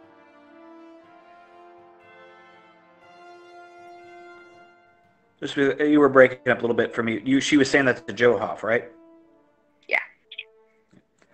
Yeah. Well, it's no problem. You guys are always amusing to follow along with, and it's been good fun. Well, good. And I will keep our conversation in mind while we are watching you fight. And I suppose I'll see you in the morning. Yeah. You're Just welcome one. to stay if you're comfortable with that. It's late. Yeah. Oh, I suppose I can stay, but one final thing. And he hands you a small skeleton key. Just in case things go bad tomorrow, I'll have a room standing open for me at Lee Wind. Maybe you wouldn't mind going and collecting my stuff, maybe. And what would you have me do with your things? Oh, I don't know, just, clear out of the room. If you could burn it, dump it for all I care, whatever you want to do with it, just, get it out of there so they don't have to deal with it, I guess. Well, I will return it to you in tomorrow evening, so. Yeah, sure, sounds good. Is there a particular bed I'm supposed to take, or do I just kind of crawl up on the floor, or what do I do here? Well, there's 2 beds free. Just take whichever one you want. You're welcome to sleep on the bearskin if you prefer sleeping on the floor. We've had members that preferred that, but it is up to you. It is warm by the fire, but beds are nice too. Yeah, all right. I think I'll take a bed. Thank you very much. Of course. And she will turn in for the night. Okay. Let's take a short break. Be back in 5 minutes. Leo.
Alright, you guys there? I'm here. Yep. Yep.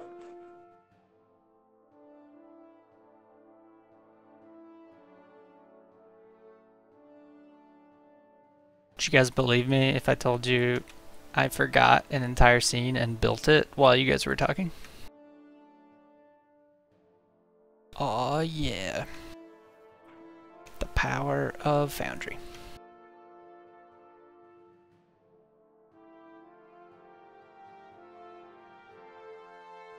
It's good we have these talks.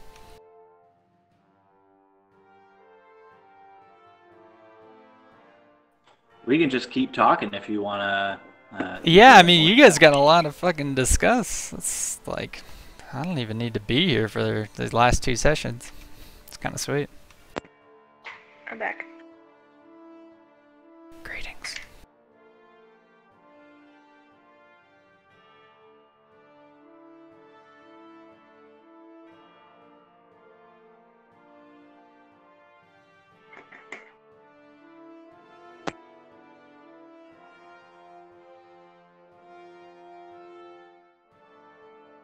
Okay.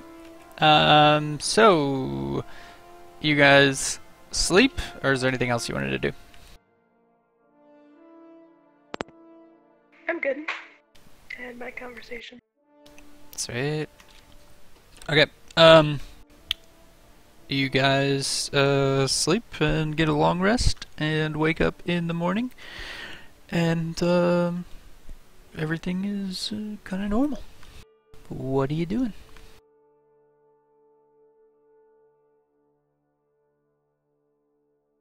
DeMarcus, when he wakes up, sees that Johoff is here. Johoff, are you awake? Yeah. So DeMarcus didn't know that you stayed the night there, and he kind of like looks at you and he says, "I'm glad you decided to stay, Johoff." Yeah, well, it was getting pretty late, and we didn't really feel like walking back across town. I hope that you make a habit of it. Yeah, we'll see. We'll see. Marcus says that he's going to go to the hall where all the statues are, the religious shrines, and he's going to go pray. And he gets up and gets his stuff ready, starts to leave.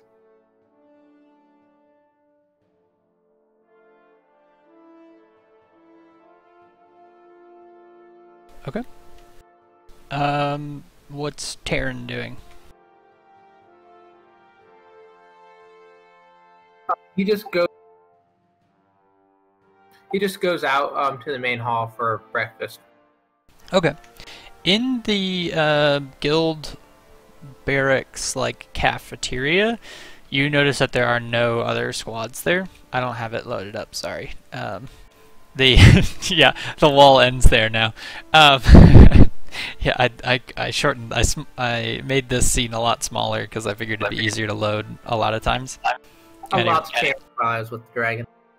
Yeah. So, anyways, you go in there, and there's actually not any. There are no other squads there. In fact, there are even like fewer tables in there, anticipating that they just don't need to feed as many people.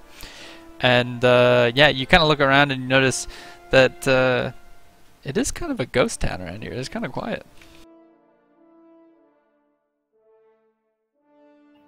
He just is a little dispirited by that, but just kind of picks at his bacon and eggs. The food is still good. Vasnar comes over and sits next to Taryn, and with a plate full of vegetables with Paco there. And he says, how are you doing? As well as I can be, I guess. Everything seems different now. Yeah, that seems to be something that we have to get used to. Everything is changing really fast. I just wanted to know that we really missed you. And we did everything that we could to get to you as soon as possible. You were never forgotten. Thank you for that. I don't know where I would be if you hadn't. I know it was just some weeks, but it feels like I was gone for years. Well, actually, before you left, I was about to tell you something that's been happening to me for however many months before I joined the guild, but I've been having weird dreams, sort of about this shadowy plane. Apparently it's called the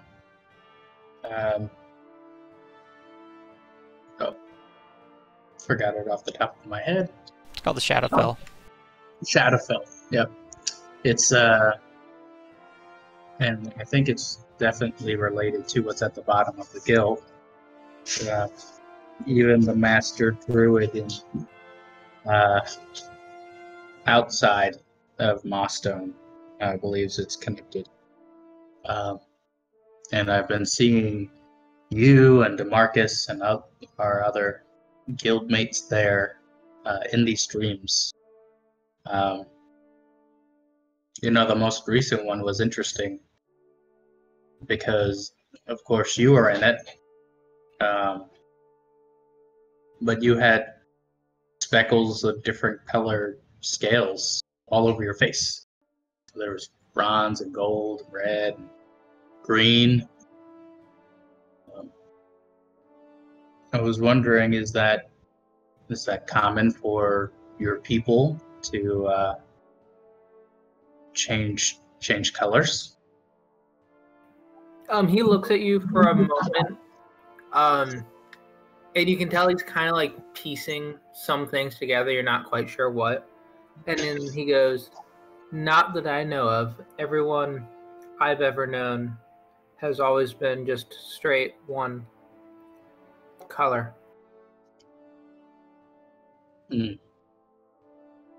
Well, I suppose, other than taking you for a little bit and hopefully not harming you too much, it seems that you've changed a little bit. It's gotten definitely stronger. And I see that, I don't know, I had that dream before we rescued you. And I could only see the flecks of green scales on your face. So, but I'm just wanted to say that it's so good to have you back. He kind of claps you on the shoulder and goes, "It's good to be back." Paco offers you a acorn that he's been saving. Taryn takes it and has no idea what to do with it. Vossner smiles contentedly.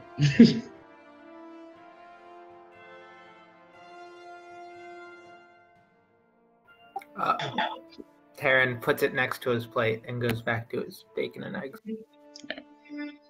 Well, hopefully we'll get to the bottom of whatever today offers us relatively unscathed. Yes, hopefully. Do you think we are strong enough to go through what is coming?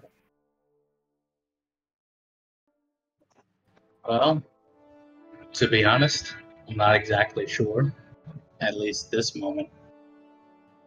But whatever's happening with the nobles, I'm pretty sure we can get through.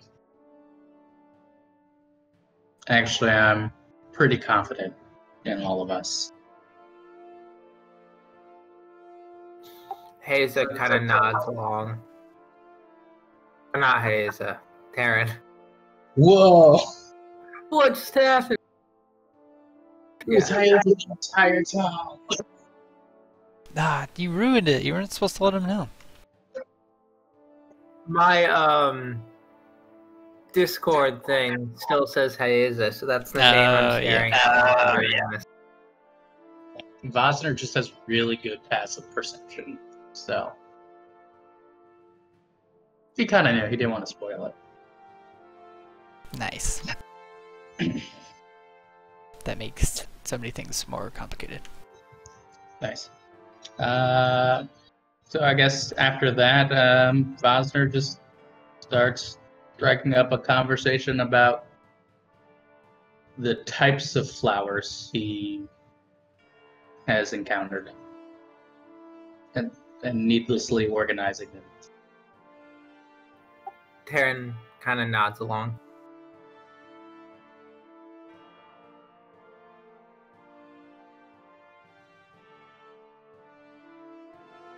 Okay, that's all I got.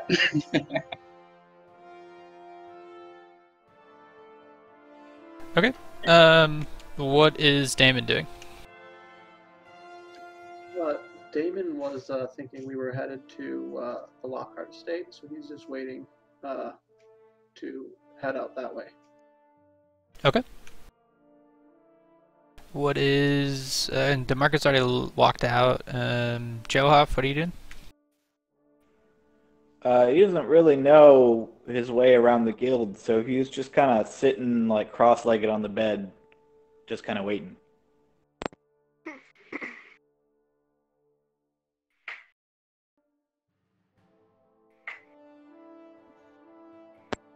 Okay. What's Izzy doing then?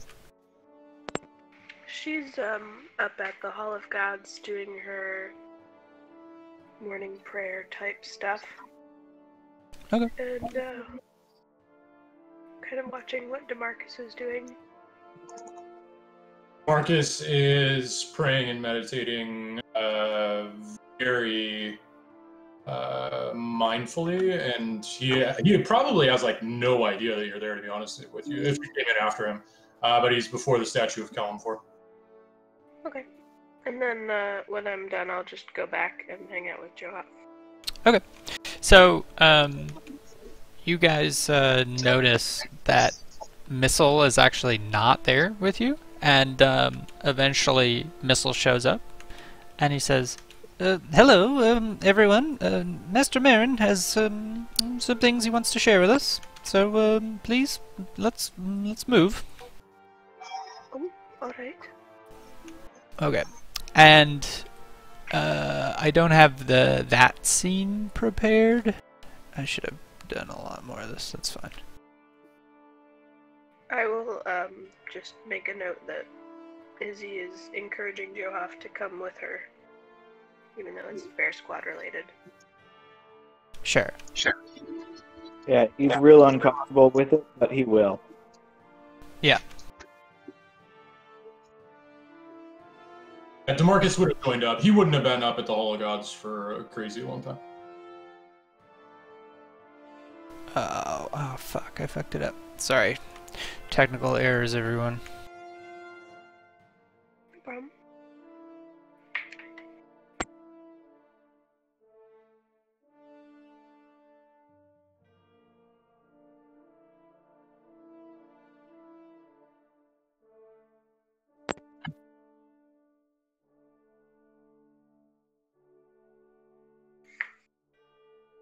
Oh, I fucked that up.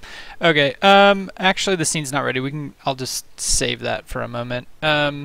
Never mind that. That will happen at another time. So you guys go upstairs, and it's just totally normal. Missile is actually not around.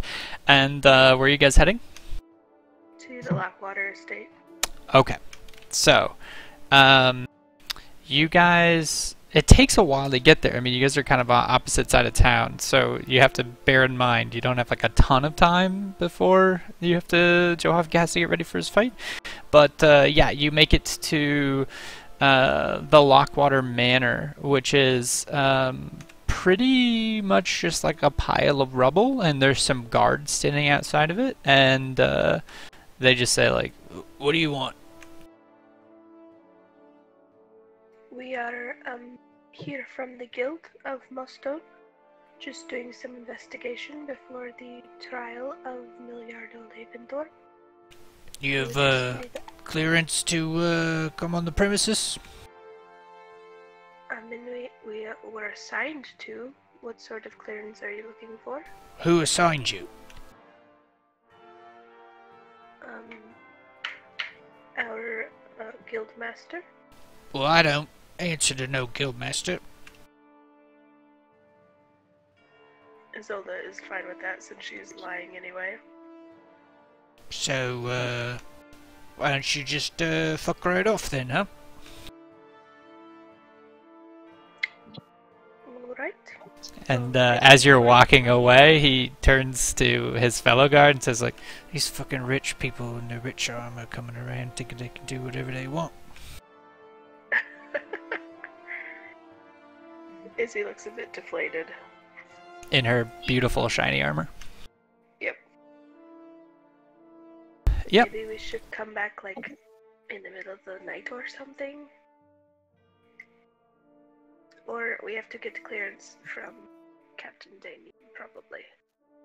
Yeah, we should probably ask Captain Damon, but maybe we can go to one of the other places that we're supposed to investigate right now and figure out what to do here later on. Yeah, you guys are in Uptown. Yeah, we could stop by the bank, maybe?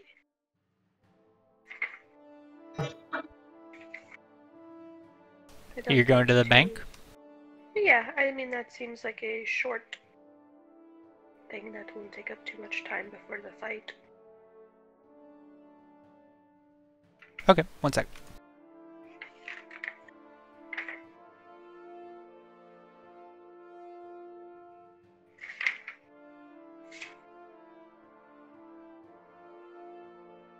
Oh, fuck.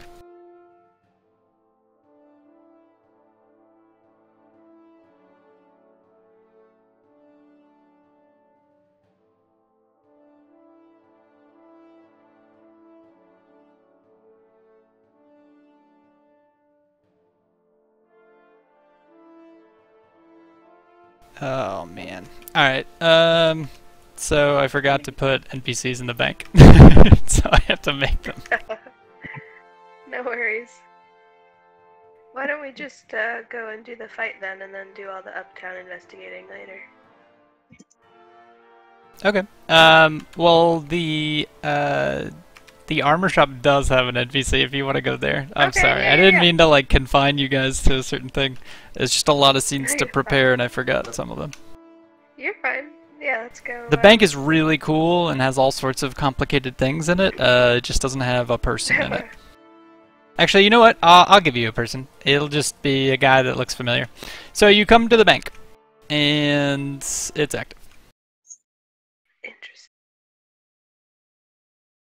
Ooh, pretty. Whoa.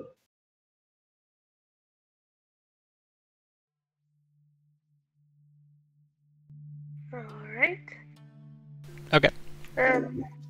And there's a man who looks a lot like Malton Fairhall to you, but he isn't him, who's just sitting at the counter, and he's not paying attention to you. can I just, like, kind of, I've never been here before, so just, like, kind of look around a little bit and take in all the Yeah. columns and gloriousness? Yeah, of it you all? can walk around the lobby. Nice. What's over here? Some sort of He vault or looks up something? from the money. He's like counting on the table. He goes, "Hey, you guys can't go back there, man. You gotta stay in the main area." Definitely what I always hope my bank teller sounds like.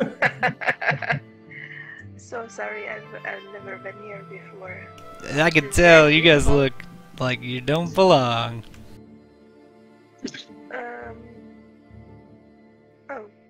Oh, thank you. Nah, I'm just saying you're wearing armor and stuff. That's not what, like, normal bankies... Is it bankies? Bankers. I think I'm a banker. They're bankies anyways. You get what I'm saying. Most people don't come in here in armor unless they're gonna rob the place. Oh, we're not going to rob the place. Well, that's we're- exactly what they would say though, am I right? Can we offer this guy honorary membership in the Bear Squad? I don't know what a bear squad is, guy, but I feel you.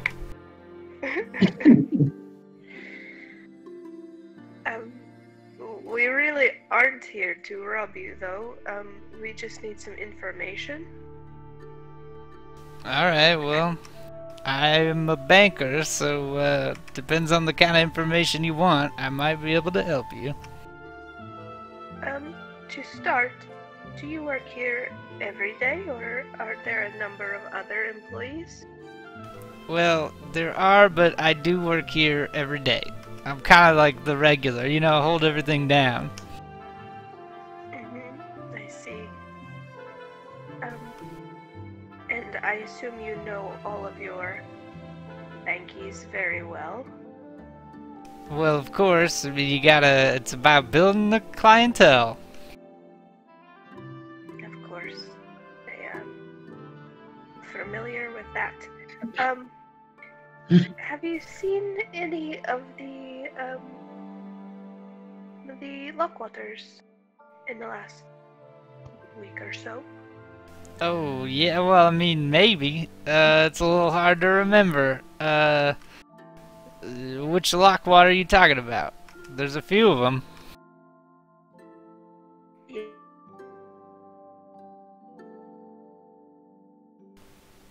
Hello?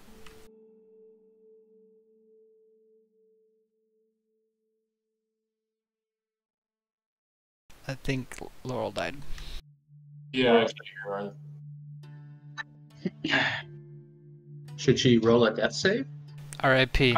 Isolde had a good run. She just had a stroke in the middle of the bank. It's like a weird way for her character to go. Bear Squad. Kicked you out of the chat. Wait, Oh, you're back now. she's back. I kept talking, and then I waited for a response, and it was like complete silence. Well, now you know how I felt. Oh boy. We are looking particularly for Lord Lockwater's sons. The two brothers maybe came in together. Yeah, well, like, maybe.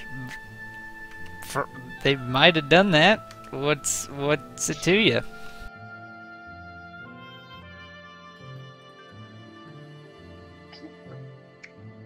Did they take out a large sum of money? Hey man, I don't know how much you know about banks, but like, it's kind of all about keeping things on the DL. And by DL, I mean down low, if you're not familiar with that bank jargon. Yeah, this is the first time that I've ever been in a bank. Oh, well, welcome. The rules are you give me the money and then I put it away in a safe spot. And then, like, you know, if you want it, you can come ask me for it and I'll give it back to you. It's a good system. Also, if you need a loan or you need to refinance your horse, you just let me know and I can help you out. All right. Is it anything of value then?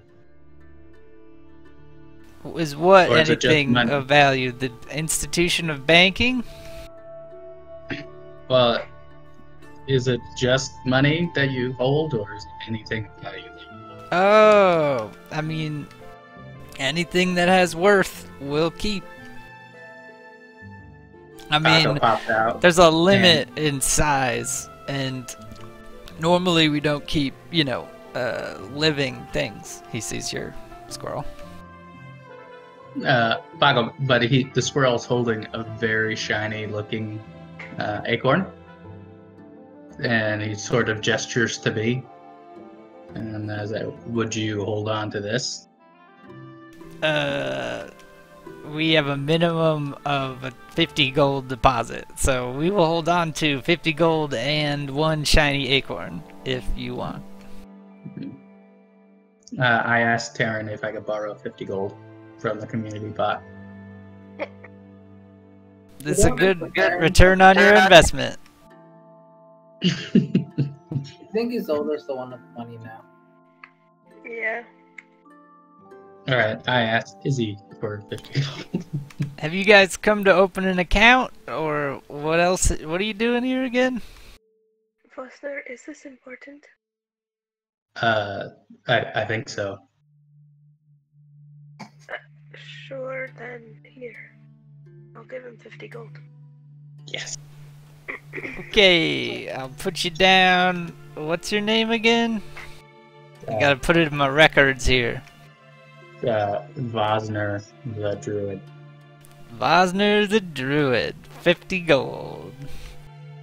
Yeah, you guys have to remove 50 gold from your stash. And the acorn. And 1 acorn. Now, the bank is not responsible for any decomposition that may happen in the process of us storing your acorn. And if you attract mice, you will be fined. No mess yet, but I understand. Yep. Gotta keep this place nice. That's the acorn tax, as they say in the biz. Vosner looks utterly confused, but he nods and steps away. Thank you for your business. That concludes my service. Please rate your enjoyable, how much you enjoyed it on this here piece of paper, and he hands you a flyer. Oh, one other thing. Right. The information about the Lockwaters. Yeah, okay. I'd be willing to pay you, and I don't want to pay you for, one way or the other, whichever way you remember. I just want the truth of what you remember. I mean, I remember things, but I can't just share private information with you, even though you are in very shiny armor. And there's no way that we could change your mind on that? Are you trying to bribe me, lady? I look over to DeMarcus and I shrug. Marcus is sitting at the table with his back turned to everyone, for the most part, just shaking his head in frustration. I'm not trying to bribe you, I just mean, is there a clearance or...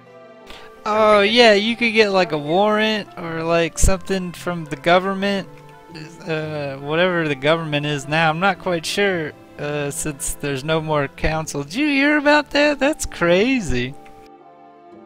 It is crazy. That's so weird. Like, who's gonna decide things, you know? Whoever gets elected, so... Yeah, that's, you know what? That sounds right. Yeah, we will return with the proper clearance.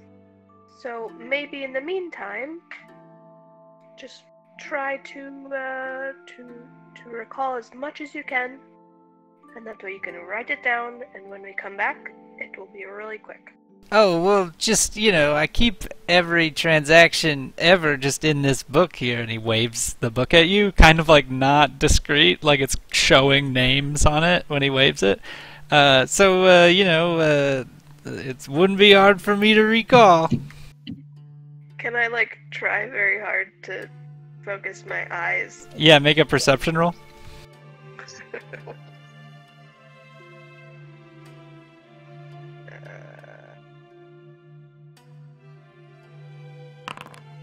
Yeah, so you see a bunch of names of private individuals who are withdrawing and depositing large sums of money, like tens of thousands of gold.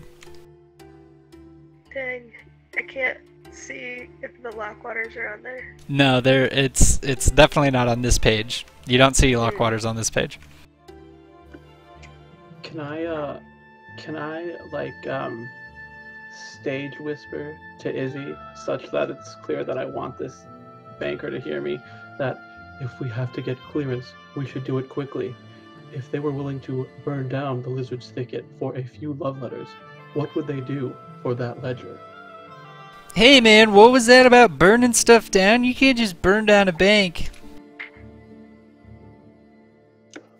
Of course not. This is a much more secure facility. It would require a much more nuanced tactic. He's not saying our tactics, by the way. Another group tried to burn down other buildings. He holds up like a little stone. He says, "Hey man, if I push this stone here, it'll alert the guards and they'll come. So you take it easy, all right?" I'm very sorry. We were not trying to threaten you, and we will leave now. DeMarcus. All right, well, have a good day. Don't forget to fill out the flyer about your experience today. Thank you. All right. I'll take the flyer. Okay. Please return that within 24 hours, or I guess at your next visit. Thank you. Okay, bye. Okay, where are you guys going next? Well, I think that went really well, actually. All things being equal. I I don't say- understand what just happened. I say, well, the building's still standing, so that's good. That's good. It was never going to not be standing. We... You guys just having this chat out in the street? Quietly. It's like 10 a.m. on a Saturday, let's say. We will have to go and speak to the guard captain about places that we want to investigate and try to get proper clearance. Is that where you're going next then? How much time do we have before we have to go to the blood pit? You probably have like one or two more things you could do in Uptown, depending on how long they are. Is the King's Ransom up here? Yes, it is. It is an inn, and it is very early in the morning right now, so it might not be full of people if you're going to talk to people. I'm just looking for Milliardo's gardener. Yeah. You could look, but I think he did say that she'd be there in like she has a room there. I don't think it means like she's there all day. Okay. Well, let's just go find the... Let's go to the jail and talk to the town guard captain. Okay. Talk to the order maker if you want. While we're up here. Up here, isn't he? True.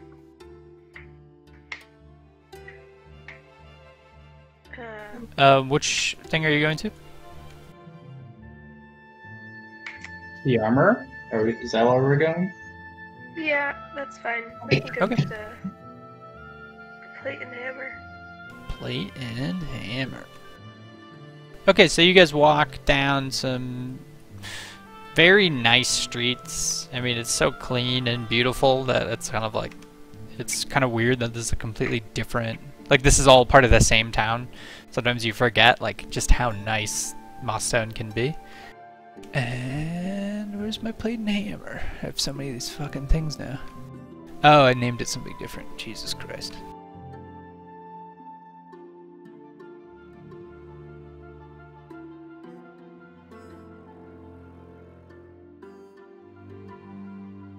Okay.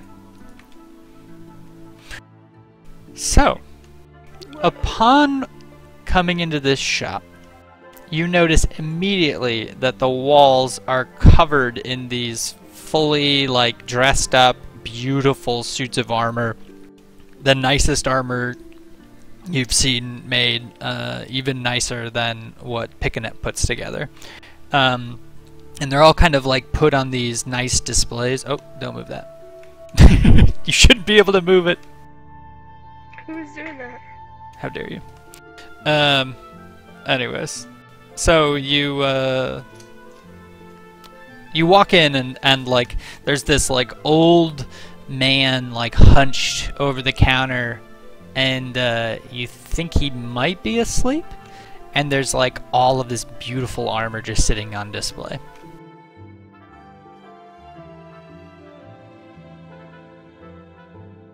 I'm gonna walk up closer to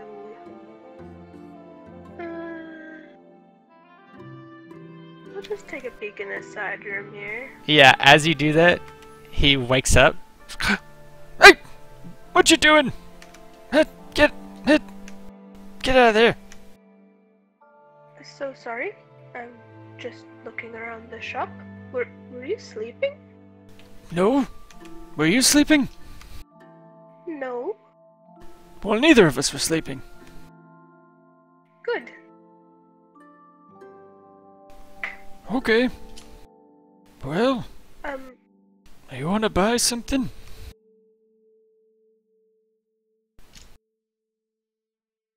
perhaps. Okay. We are good friends with, Milliardo Leventhorpe. And Oh, he little recommended, Millie. Oh, Yes. how's Millie doing these days? Oh, he's hanging in there. Okay. It's not very descript, but okay. And what is your name? Folks call me Ham. Like, the meat. Ham. Ham. Yeah, it's short for hammer. 'Cause I use a hammer a lot. That is very descriptive, then, to be named that. Yeah, well, my actual name is Personicus, but they don't like saying that, so they call me Hammer, and then they get bored, so they call me Ham. But such is the way with nicknames. My actual last name, Brynja, means shield, so it is not so strange. That doesn't sound true. It is true. Did you make that up just to haggle with me? I'm I've not seen trying all to the haggle. tactics. I'm not even trying to buy anything yet. Why would I be haggling with you? We call it pre-haggling. It's what all the pros do. Sounds disrespectful, and I wouldn't do it to you. Is this guy here your slave? He points to Vosner. Oh no. No, we are all together from the guild. Well, why are you in shiny armor and he's got antlers on his head? Oh. Wasner, why do you have antlers on your head? This is your friend and you've never asked him why he's got antlers on his head?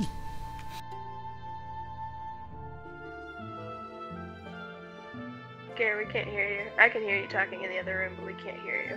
I don't think he's in this chat room, is he? Or is he? I'm in the chat room. I just had my Hey. thing on mute because I was making weird licking noises. Classic. If you should know. Vosner says, I'm a druid, and these are a hunting trophy. Ooh, a druid. Sacred hunt. What's a druid wanted in an armor shop? Don't you guys only wear, like, I don't know, zebra loincloths or something? And I look at what I'm wearing, and I say, not all of us wear zebra print, but Would you like to? And he gives you like a wink. if you got any. I know a guy. It's kind of Alright. outside of my wheelhouse, but you know, every metalsmith's got to know a leathersmith to make ends meet. Yep. Yeah. All right. Well, we'll talk about that later. Okay. Hey, what were you doing in that back room there? You didn't see anything, did you? What did I see in there? A giant, very fancy suit of armor on a table. I said, some fine craftsmanship. I'm totally lying because I don't care about shiny armor. He doesn't bother to check to see if you're lying. Oh, thanks. Been working on that for a while now. What is it for? It's quite large. Yeah, sometimes I get commissions for large things. From who? Oh, just about anybody. Why are you asking? Just wondering. I mean, we obviously are usually pretty invested in finding good armor, custom armor. Oh, that's what I specialize in. You got any size person or, creature? I even made a suit of plate mail for a centaur once. Wow. His name was What other, Steven. Can you imagine that? Steven. It's a terrible name for a centaur. Why? Well, I mean, you'd think it'd be something cool, like Horsemanicus. Something. Sure. I was gonna spend more time thinking of a cooler one, but I mean, it's no point. He likes Steven.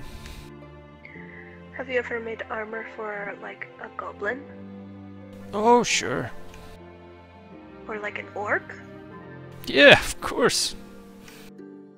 Wow. It requires a lot more material to do that. More expensive. They couldn't just walk in here and order it, though. Does someone order it for them? Oh yeah, it'd have to be a client. No goblins allowed in town, It's a rule here. Right. Sorta weird. Kinda racist if you think about it. Yeah. Not a lot of druids here either. No, they're kicked out of the city. That's strange. Well, it's on account of them being able to, magicalize people and all that. Nobody trusts the magic of the nature. Bosner is very confused. Do you have like a logbook of all of your custom pieces? Yeah, of course. You gotta keep track of that stuff for tax purposes.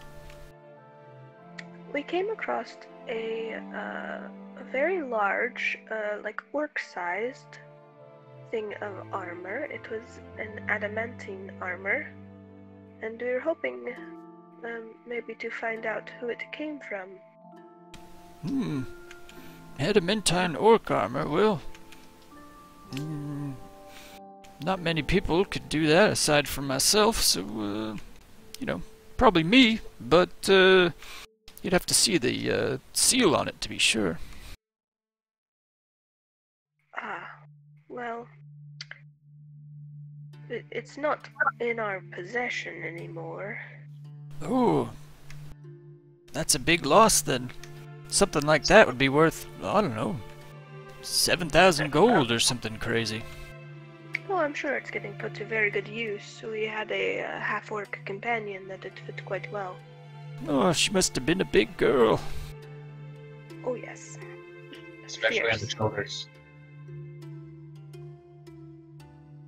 Is there any way that we could look up and see who commissioned that piece? Yeah, I mean, I don't really mind telling you, I guess. He just, cracks open his book.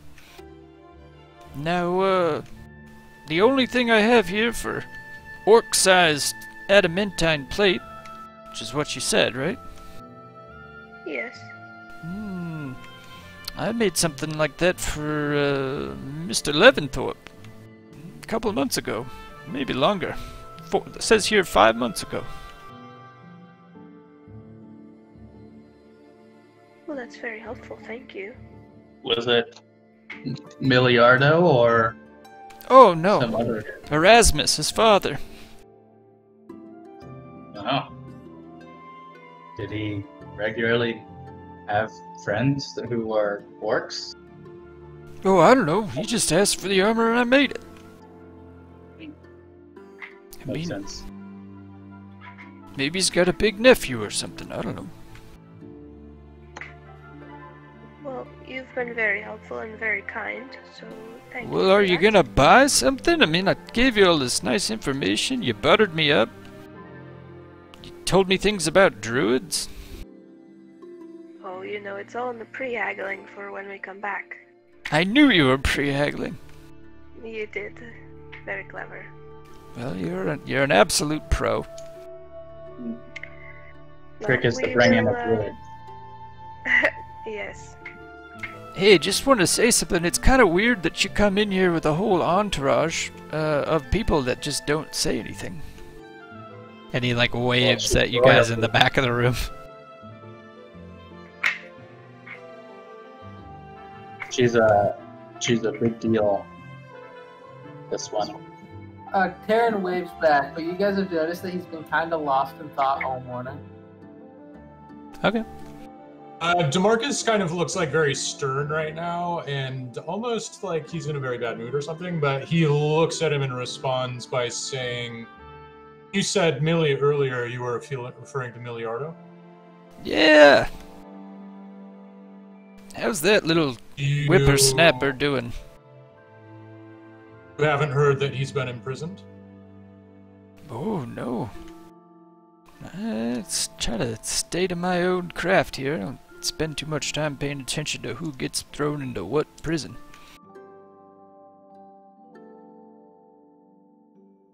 Well, I'm sorry What to was inform the- you.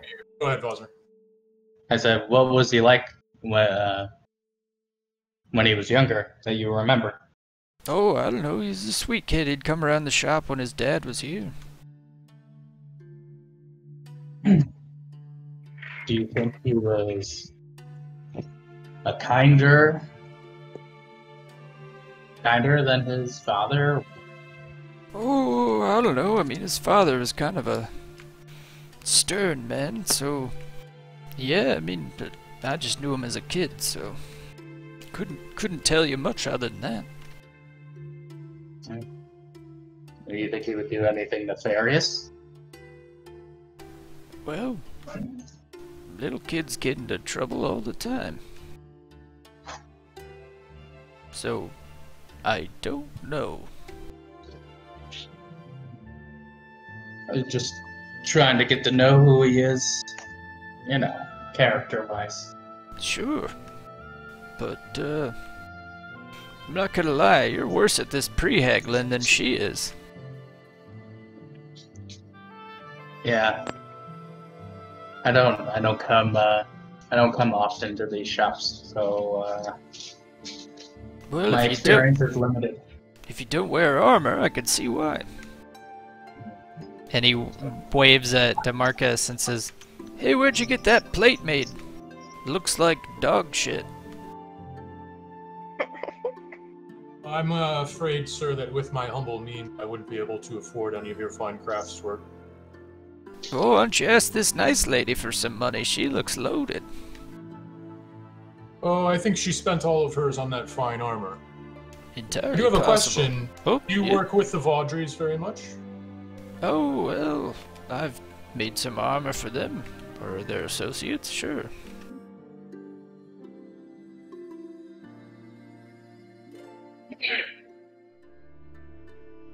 Marcus doesn't have a follow-up. He was...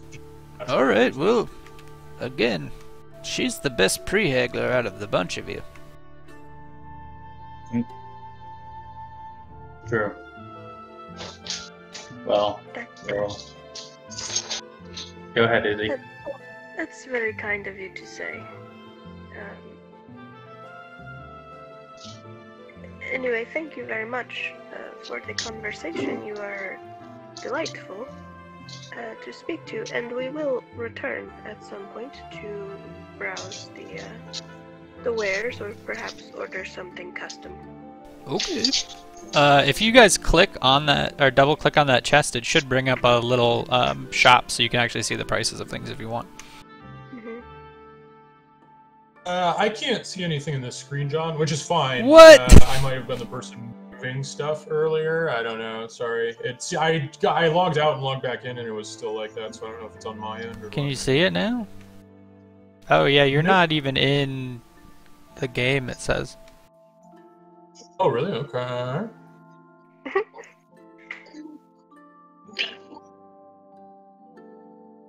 You can keep going. I'll mess with this. Okay. Anyways. Yeah, if you guys click on that chest, you can see the prices of shit. Nice. And remind me how to get to the loot stash. That's ours. Under shops. And I have to take out 50. Did anyone else take out the 50 that we put into the bank, or should I do that?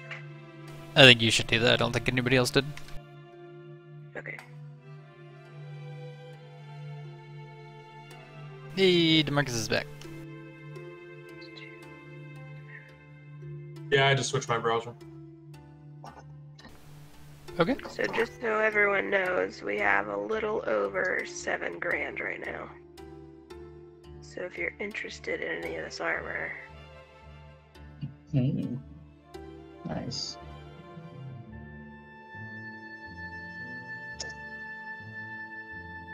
What armor would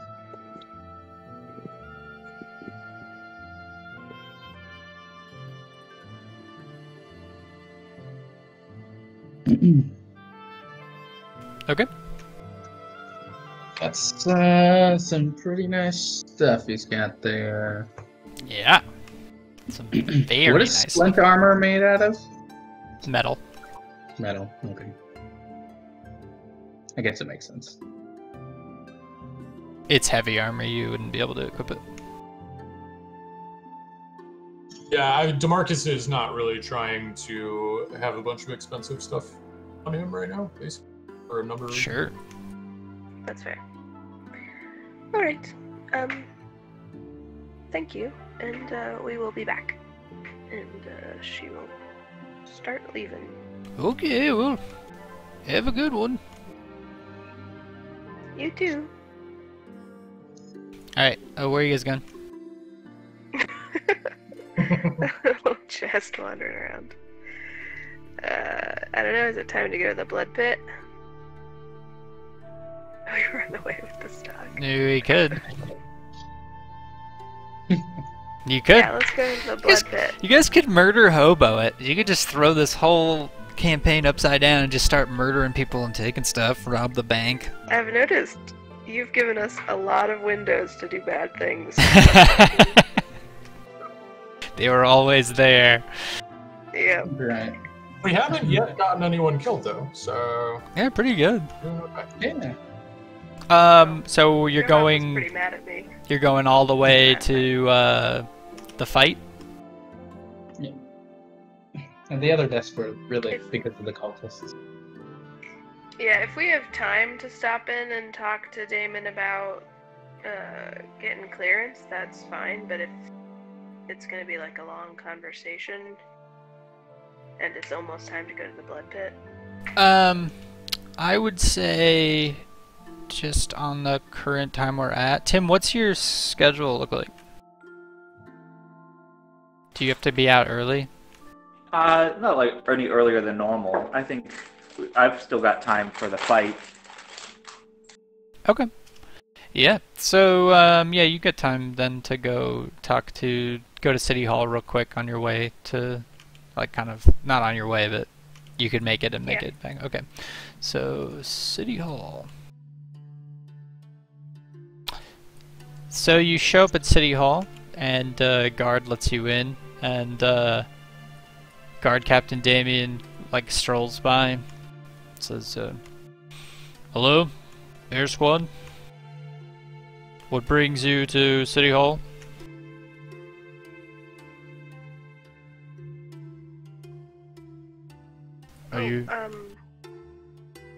We've been trying to investigate the circumstances surrounding the burning of the Lockwater and Laventhorpe manors. And, we were just wondering if it was possible to get your approval on investigating the property, the Lockwater estate in particular. Well, I mean, we've already looked over it. We've already gathered evidence. I'm not entirely sure what else you guys could find there, but guess there's no harm in letting you guys dig around. I would appreciate that, thank you. I have to ask, though, are you involved in this investigation just to try to get Miliardo off the hook here? Or are you actually, you know, doing this thing right? I really would just like to know the truth. It is upsetting that this happened while we were gone. And to be honest with you, I know that you've found evidence and everything, but I can't help but feeling that there's something going on, that evidence is being tampered with, or like I explained to you with the letters, people have been trying to take evidence. I think Yeah. there is something going on.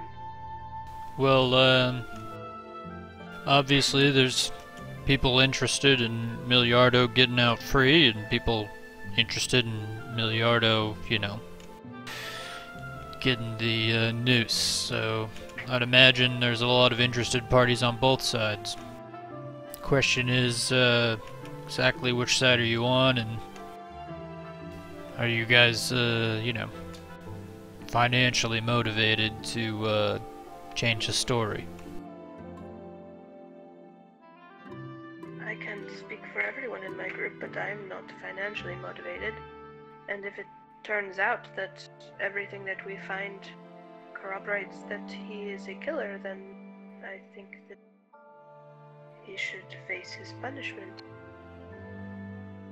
Marcus interjects and says, "We'd prefer to see that justice is carried out in the fairest way possible, and if we can, to find out what the cult of Cyric has to do with any of this, if anything."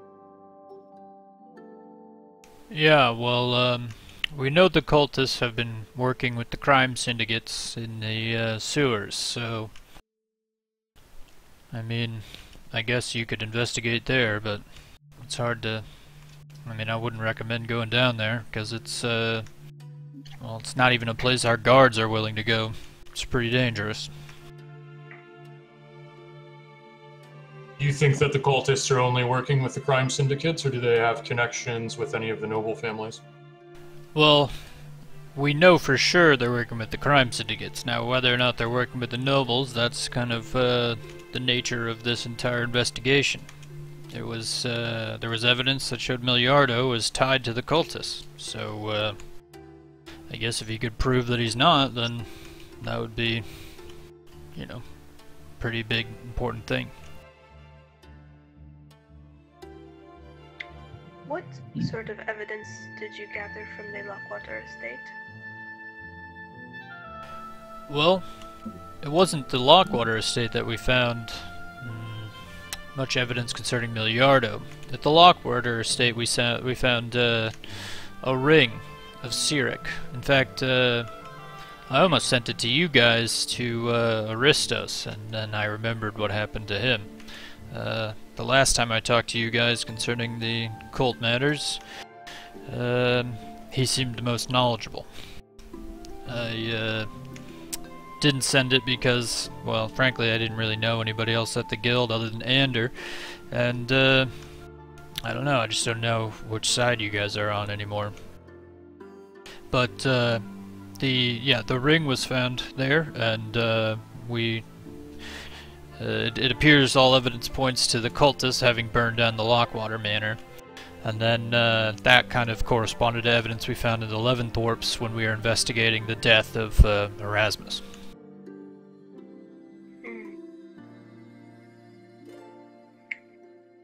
Well,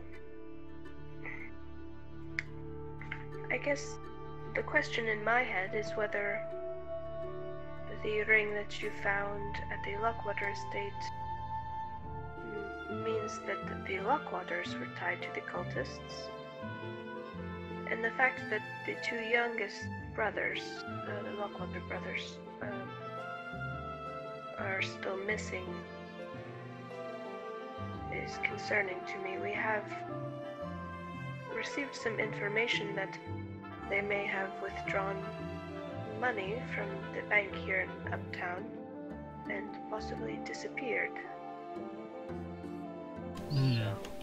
Yeah, that's a good point. If they were just trying to cut and run, then they probably would have withdrawn a large amount of money from the bank. We should have investigated that. Very well, I guess I can look into that. Alright. Marcus says, "If you have enough on your hands, I'll look in on it for you." Very All we well. would need is a letter authorizing us to do that. Very well. I'll trust whatever word you find here. We'll report back to you as soon as we can. Yes, if you could give us some sort of a letter or insignia from your offices that would allow us to investigate these areas, that would be very helpful.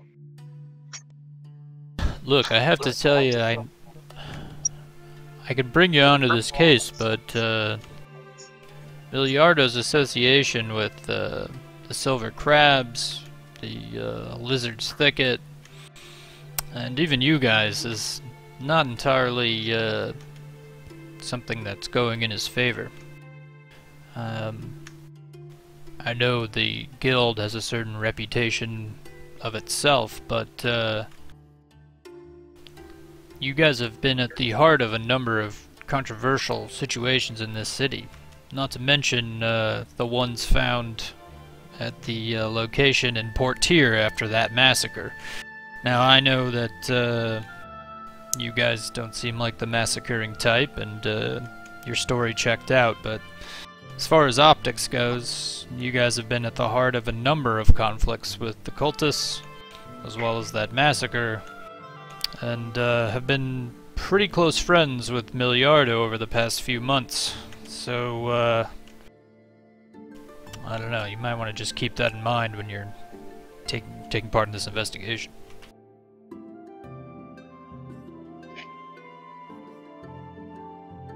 It's understandable. We just hadn't had good luck as of late. But we're under no one's, or we're not on anyone's payroll. So we're just seeking the truth to help us understand bigger things that are going on. And this is just a necessary step. I understand. But I would say that you guys should be careful. If it wasn't for some of the higher-ups vouching for you, you probably would have been imprisoned and involved in this investigation as well. Definitely keep that in mind. Yeah, Izzy looks kind of pale at that thought.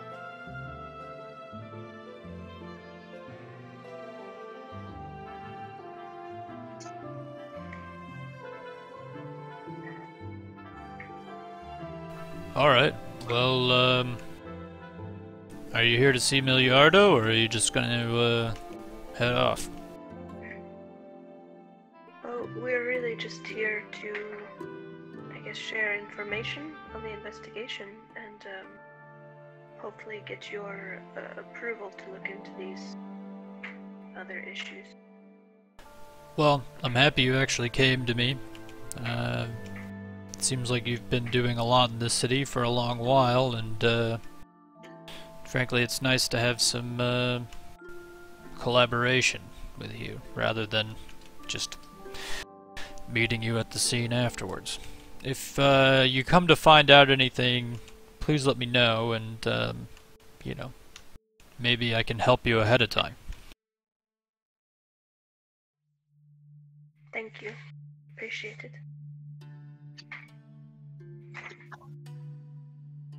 Very well. DeMarcus asks and says, yes, thank you, Captain Damien, but with your permission, we are able to look at the crime scenes where the manors were burned down. We understand that you've already looked through them and investigated them, but maybe if we take a look, we could determine whether any kind of cultist activity was present or not, because we are maybe a bit more specialized to detect that kind of thing than your men. Well, I don't exactly know who you are, but, yeah, if you're a member of Bear Squad here, sure, you've got my permission. And he, like, writes up a little piece of paper that gives you permission to investigate.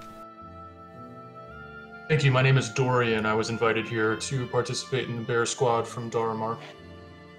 Very well, Darian. And he walks away. Boop.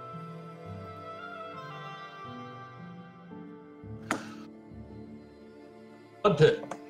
To the blood pit. To the blood pit. Okay, so this is a long walk all the way to the docks district, and on the like while you're walking there, you notice that the docks are like essentially quiet. Like a lot of the activity has completely shut down since Miliardo was imprisoned, and you notice like now, because it's just so glaring, that like there's a huge difference in like how nice Uptown is versus how shitty and gross the dock district is. And as you like walk in there, it like smells gross, and like it's like fresh seawater. This kind of got that like briny, stinky, gassy smell, and yeah, it's kind of quiet. And then you arrive at the, well, you kind of have to go through the Leewind. So you arrive at the Leewind first. And, as you walk in, Big Pete walks out the door, and he says, "Hey, it's time."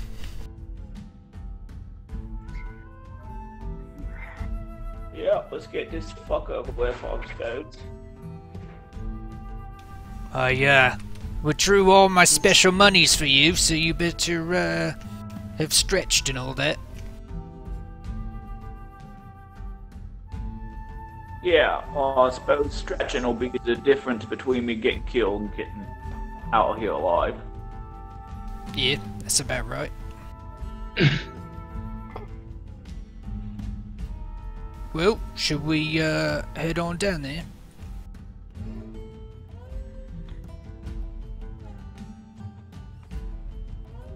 Yeah, might as well. You want a drink on Tommy there? You know it.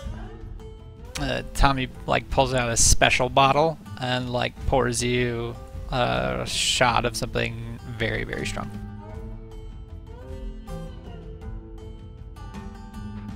Tosses it back. Also, John, we can kind of talk about it afterwards. But he probably would. I think Joel probably would have given some of his own money also to be put into the. Oh yeah, thing. Yeah. We can do a betting thing if you guys want. Okay. Yeah. So we'll handle that down there.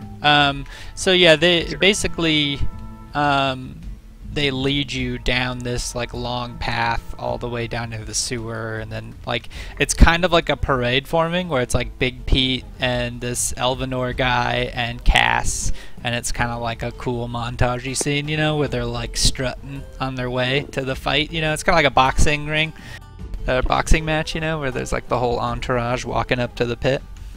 Nice. It's a lot of that. And then you guys, it crashes the game. No, it's good. All right, where's I gotta pull Big Pete.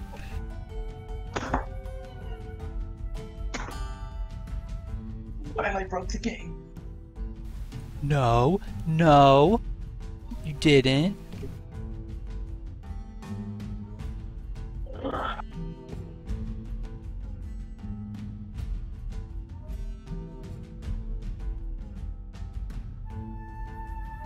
I'm just coming up with a black screen at this point. It's Yeah, I had to refresh. probably still loading. Oh, there it goes. We're good. Yeah, no worries. Why can't I fucking find my... Oh, because they got pulled all the way down there, that's why. Okay. Silver crabs. Big Pete. Okay, so you walk down, and Big Pete does like a cool secret handshake with this silver crab right here, and then kind of like sneers at this crimson rat, and then like walks by, and then Cass just kind of like follows behind him, and Elvenor is kind of just like walking with your group. And he leads you to this door over here. And Big Pete does like a signature knock, and it opens. And then, oof, it's a little laggy. Maybe I should restart it.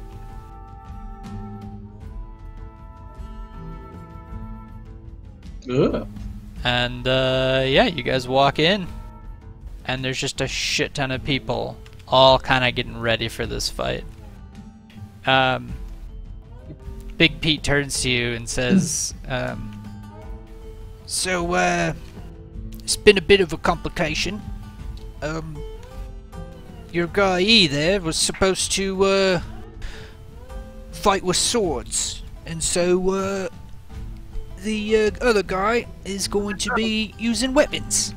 Now you've been given an opportunity to choose a weapon of your own, you know, liking, if you'd enjoy that. And these weapons will be made available to you, quickly." Oh, yeah, well, don't seem matter none, does it? I'll just use my fists, what I know. Alright. I figured you'd say as much, but, figured I'd have to offer. And then, he, walks over here, and, the mediator, comes out of this door. And says, "Welcome, everybody. It's time for our match. Johoff, you'll be fighting Natalius over here. Let's collect the bets ahead of time. You guys know the drill. This is a weaponed bout, unless Johoff over here doesn't want to use any. That's his prerogative." Are there any other people that we recognize in there? Oh yeah. Other guild members? Yeah, so you recognize Tuthra, Bradson, and Galen, all members of Owl Squad, who are sitting around the table. What a hoot. Nice. Are these benches up front, John, or are Yeah. these walls? DeMarcus walks straight past everybody, not really paying attention, and sits at one of the benches. Okay. You get a lot of curious glances at you while you're walking past all these, criminal thugs, but yeah. Yeah, DeMarcus is in a weird place right now. He's not really fazed by any of that. Got it. Yeah, Tim will follow him. Okay. Yeah, Elvinor has a huge drink with him, and he you can see him go over here, and he's kind of half-assed, ready to watch the fight, just getting really hammered. And this guy comes up to Johoff and says, "So, you ready to die, buddy?"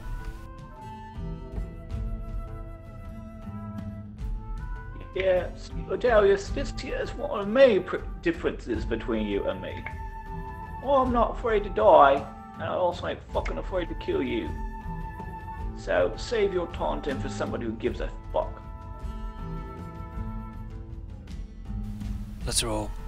And he walks to the pit.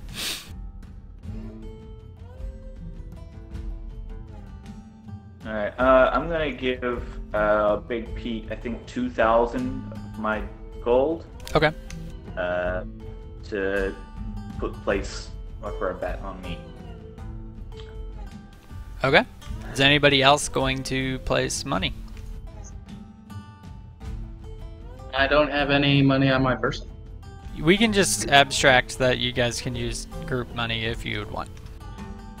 Yeah, I'll go up to Big Pete and say, I'll bet the same as him, and give him 2,000 gold, if everyone's okay with that. Fine with me. And DeMarcus wouldn't really think about it too hard.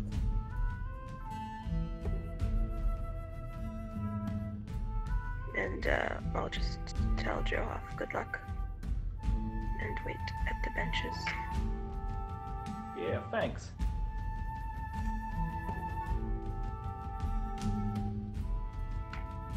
Okay, so the last people thing are was, all getting like super psyched. They're like going up to Big Pete, or going up to the mediator and like putting all of this money, and he's like collecting it back and forth. It does seem like it's about 50-50, people putting money down on Atalius and people putting money down on Johaf. Once they see Johaf walk in the ring without weapons, they like start pouring money into bets for Atalius.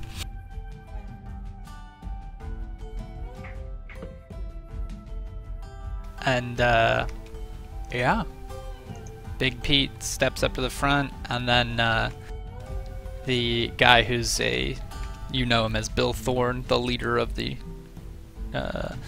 Silver Crabs, walks up to Atalius and whispers something in his ear, and then turns to Johaf and just says, "Rest in peace, Johaf," and just walks off. And the combat is ready. You guys want to do anything else while you're here? Is Damon gonna join the group? Meta question. Yep. Thorn is the leader of the Silver Crabs? No, sorry, he's the leader of the Crimson Rats. Okay. My bad. No problem. Damon's just waiting till the last possible minute because he really doesn't like being around Crimson Rats. Oh, fair enough. Okay. So do you not want to sit with the group though? No, he will right before the fight starts, just in case something happens. And is Yep. Is Elvinor the cleric? Yeah, he's like the guy who's supposed to heal whoever at the end. Sure. Cass walks up to you, Johaf, and just says, "Watch out for the poison. He's known to use it on his weapons." And she walks away. Right, thanks for that. And we can roll initiative. Let's do it.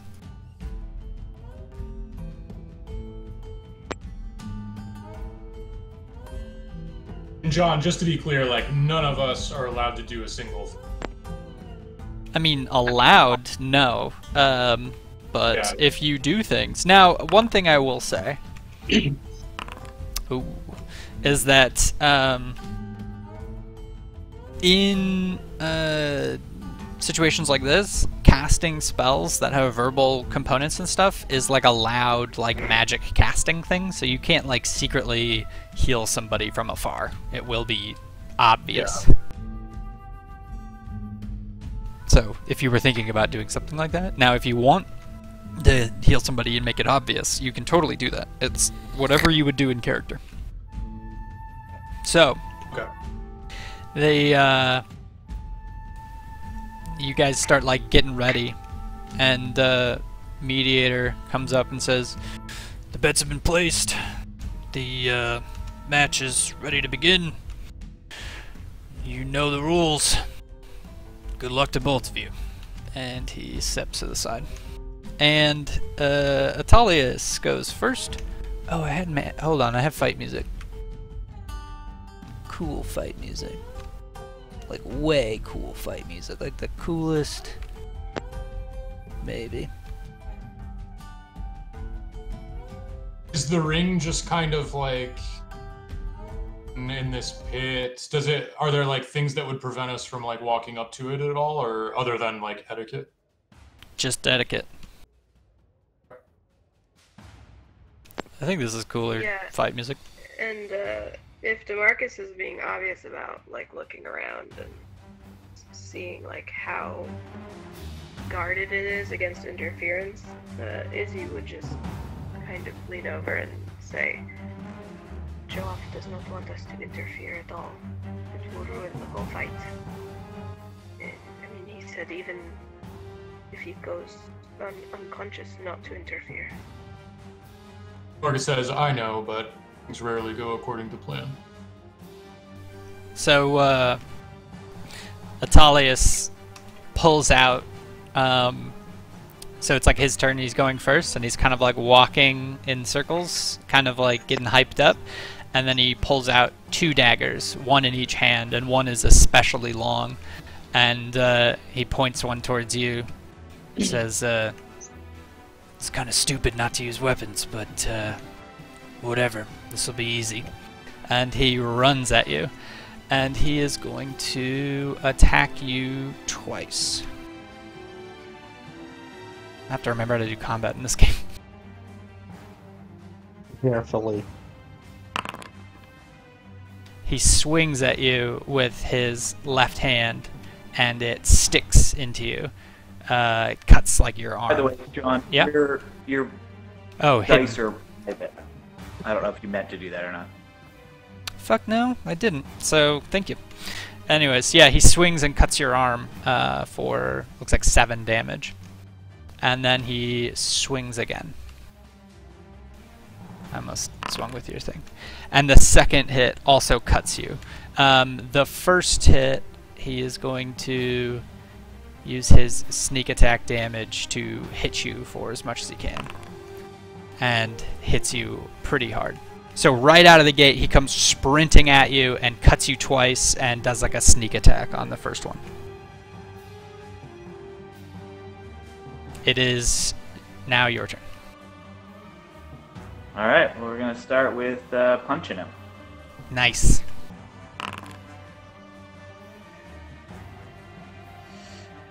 Did you target him? Oh, yeah, yeah. Oh, no, I didn't. Well, it didn't hit the AC anyways, but... Why is it? Oh, that's right. I don't have the actual target thing. Okay. All right, and then flurry of blows. Your key point. Oh. Wow, I'm rolling real well. This might be the end of Johoff, everyone.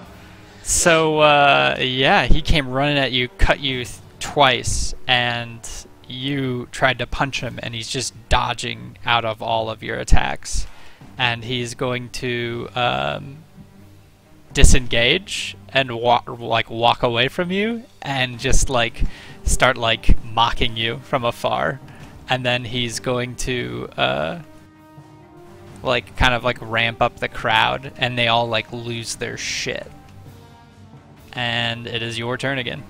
And he bonus action dodges. That's just for a single attack, or is it for the whole next turn? For the whole next turn, he's basically dodging. Okay.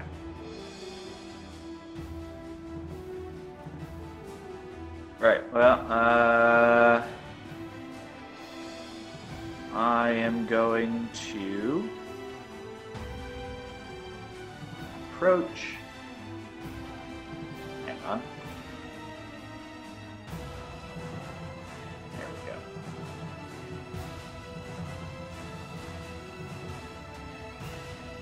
And attack. Okay. Okay. It's disadvantage, but yeah. Oh, right. Doesn't matter anyway. Yeah. Apparently I can't roll higher than a 12. Yeah, you're actually rolling 3s. Jeez. Yeah, 3 and 5. Oh. Yeah, no, the that key was is to supposed have disadvantage on, I guess? Oh, wait. Yeah. How do I thought that was from clicking on the bar across the top. Oh, I have no idea. Well, let's just say the dodge only lasted for the first 2 attacks, because it was a special action thing anyways. We'll just give you that. Nice of you. And then you can roll another attack if you want. Yeah, okay. So he basically turned to the crowd and then turned back to you and dodged 2 of your attacks, and then got hit by 2 of them. And now he looks pretty angry. Is that your turn? Yeah, that's it. Okay. He's going to turn to you, and he is going to swing his dagger at you again. And then a second time, and then he's going to use his sneak attack. So he cuts into you 2 more times, and then a 3rd time, stabbing deep. Well, not a third time, but the second time he stabs you very deep. And it is your turn. Alright, we're gonna take a punch.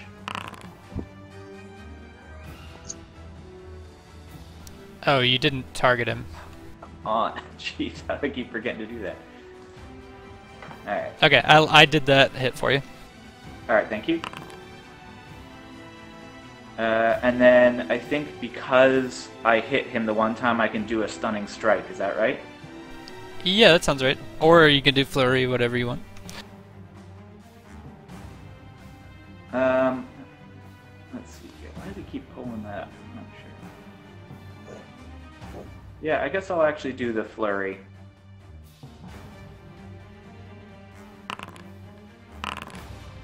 Oh. Okay. Alright, so, is that the end of your turn then? I believe so. He is at 1 HP. Oh, man. And, he looks, like, pretty fucking woozy. And, he's gonna, like, do a swing at you, but you've, like, kind of hit him so hard that he's, like, a little bit out of it. And then, let's see if I can do this.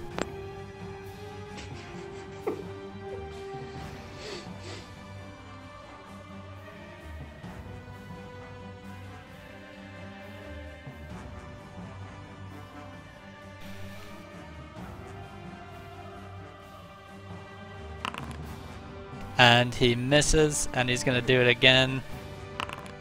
And he misses again. Alright. And it is Johoff's turn. Oh my god. You're both just like completely drenched in blood now, like both about to pass out. And he dodges 2 more of your blows, but on your 3rd hit you finally catch him and he falls to the ground unconscious. And just like blood is everywhere. And you look fucking terrible. But you've won. Yeah. And you hear like a collective like, "Ah, oh, fuck that!" from like the Crimson Rats. And Big Pete just goes, "Oh yeah, I knew he'd do it. Wasn't worried at all, not even for a minute." And he's like totally lying. It's very obvious. Yeah, I'm gonna gather up like a lot of like deep throat spit with a lot of blood in it and just spit it onto Atalius. As you do that, Elvanor is like coming up to him to like heal him, and he gives you one of these like, "Come on, man, like you're spitting out like." But then he's also kind of like, "But good job, you did a good job," and so he heals him.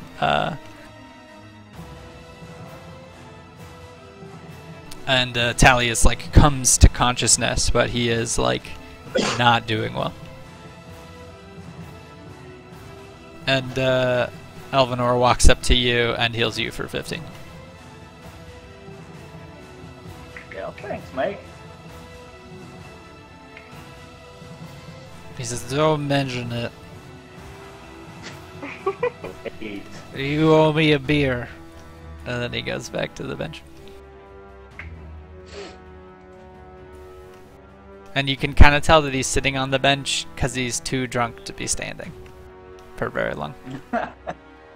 And some of the rats come and like sit around Atalius and like talk to him. And they're like clearly mad that he lost a bunch of money.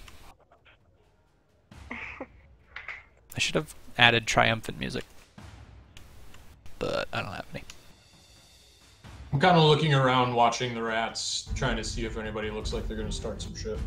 No, it looks like this is pretty much like socially how things go. Like they've got a pretty good rapport down here, and the mediator like comes up to Big Pete in front of all of you guys and just says like, "Well, you've won. Here's your winnings." And he like basically pulls out like a chest to hand to Big Pete, and it is like a lot of money. like tens of thousands of gold. Yes, thank you. It's most appreciated. Joe, you want some too, buddy? You awake over there? Yeah, did I actually get healed for 15? Yeah, I didn't add it to you. You can do that. Oh, alright. Yeah, I'm still pretty woozy, so I'm just gonna maybe go kind of hang out on one of the benches for a little while. Yeah, as soon as Johoff makes to like leave the pit, I get up and I like put my arm around him and I guide him to the benches. Okay. He says, "Hey, Joe-off, are you ready to celebrate? You won us all a lot of money today." Yeah, well, it was all for you, Big Pete. Just fought the whole time thinking about how much you loves me. Then I spit up a little bit of blood. I lay hands on. Yeah, are you gonna get him, Izzy? Yeah. She was kind of like waiting for him. She originally looked very pale at the thought of him losing, and then kind of jumped up in shock when he won, and was waiting for him to come out of the pit so she could heal him.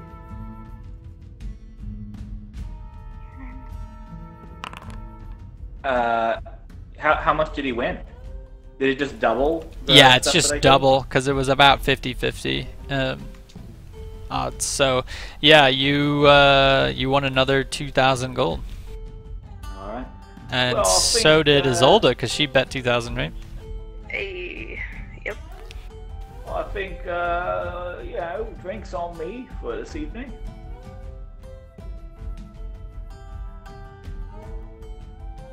All right. Well, and if you guys want to like pick up there next time, that's fine. Like a plan. Okay. That's good. Hey, great session, everybody. That was so close. That's crazy close. Jesus. I think I'm grateful to John for deciding that at 1 HP, you get disadvantage on your attacks. Well, it's a little different with NPCs for how you run things. For example, like giving him the ability to... Anyways, there's a lot of things, like sneak attack, using an offhand, and anyways, there's a whole bunch of shit in there, so... That was dope. Yeah. Oh man. Okay. Well, I'm grateful that I don't have to roll a new character, and yeah, cool. Yeah, that would have been a big loss. Yeah, that would have been depressing. Plus, you guys would have been out like 2,000 gold, 4,000 gold. That would have been even worse. I don't know about worse. Johoff is worth, the- 3,000 gold top. It was crazy to me that you, on the first turn, missed 4 attacks in a row. With a crazy plus is one word for it. 7. Terrifying is another. Yeah, you have a plus 7 modifier, and he has, I think, 17 AC? Yeah, 17 AC, which means you should hit 50% of the time. And you missed all the times. Yeah, the math gods were not in my favor. Yeah, you missed a shit ton. Anyways. Yeah, maybe I didn't drink enough before I left. Yeah. That was some Damon level rolling. Yeah, that's that's funny. Sorry for the hiccups in this session. There was a lot to prep, and I don't know, I just like kind of gotten a. I just like didn't. I kept being like, I should probably get all that ready, and then I wasn't doing any of it. But No worries. we made it. We Yeah, made it all work. Pretty good. There's like 20 things for us to do. So Yeah, I do like. Part of me's like, why did I have to do this? Like, why did I have to make this super complicated murder mystery political thing? Like, I could have just like put you guys in a cave against like bears, and you guys would have been like, this is sweet. yeah. No, I feel a little bit bad because I could tell like some people want to smash shit or blow shit up or hit things with their weapons. Because you all just got like, well, either new characters or new levels. So, anyways, don't worry. I'll find a reason to like throw you guys into like some sort of deadly encounter soon enough. Oh man. Yeah, I mean, good, I like the narrative stuff. Yeah, I can tell it's all going to tie together. I'm pretty excited to see where this goes. Oh, good. Yeah, I way prefer the narrative. If you were just having us fight like each time, that would get really boring and repetitive. Yeah, it's a weird thing. I do notice that you guys just like get so into the narrative and crush it. I just worry like that I don't want to like bore you guys. Just like every session is just you guys trying to figure out what the fuck I planned. Like that's what it just turns into. Like, what is it that John had this random character say 5 things ago? Like I don't want that. And to I be love that. Yeah, I can't Okay. speak for anybody else, but like honestly, that's like kind of why I'm playing this game. Okay. Yeah. Trying to Me, the figure out player. what John's doing. Yeah. Yeah, I love the narrative. The character himself, he's just impatient. He's like, all right, this is nice. Well, yeah, I mean, Vosner is getting, like, apocalyptic dreams telling him, like, you know, important shit needs to happen, and then, like, he's got to deal with, like, small city politics, so. Yeah. I'm interested in the inner life of that banker character. I feel a strong kinship with him. Yes. my like, stoner banker. I feel like we forged an important ally in that It's- interaction. I was listening to a podcast, or, like, a interview. I'm gonna cancel the stream, I guess.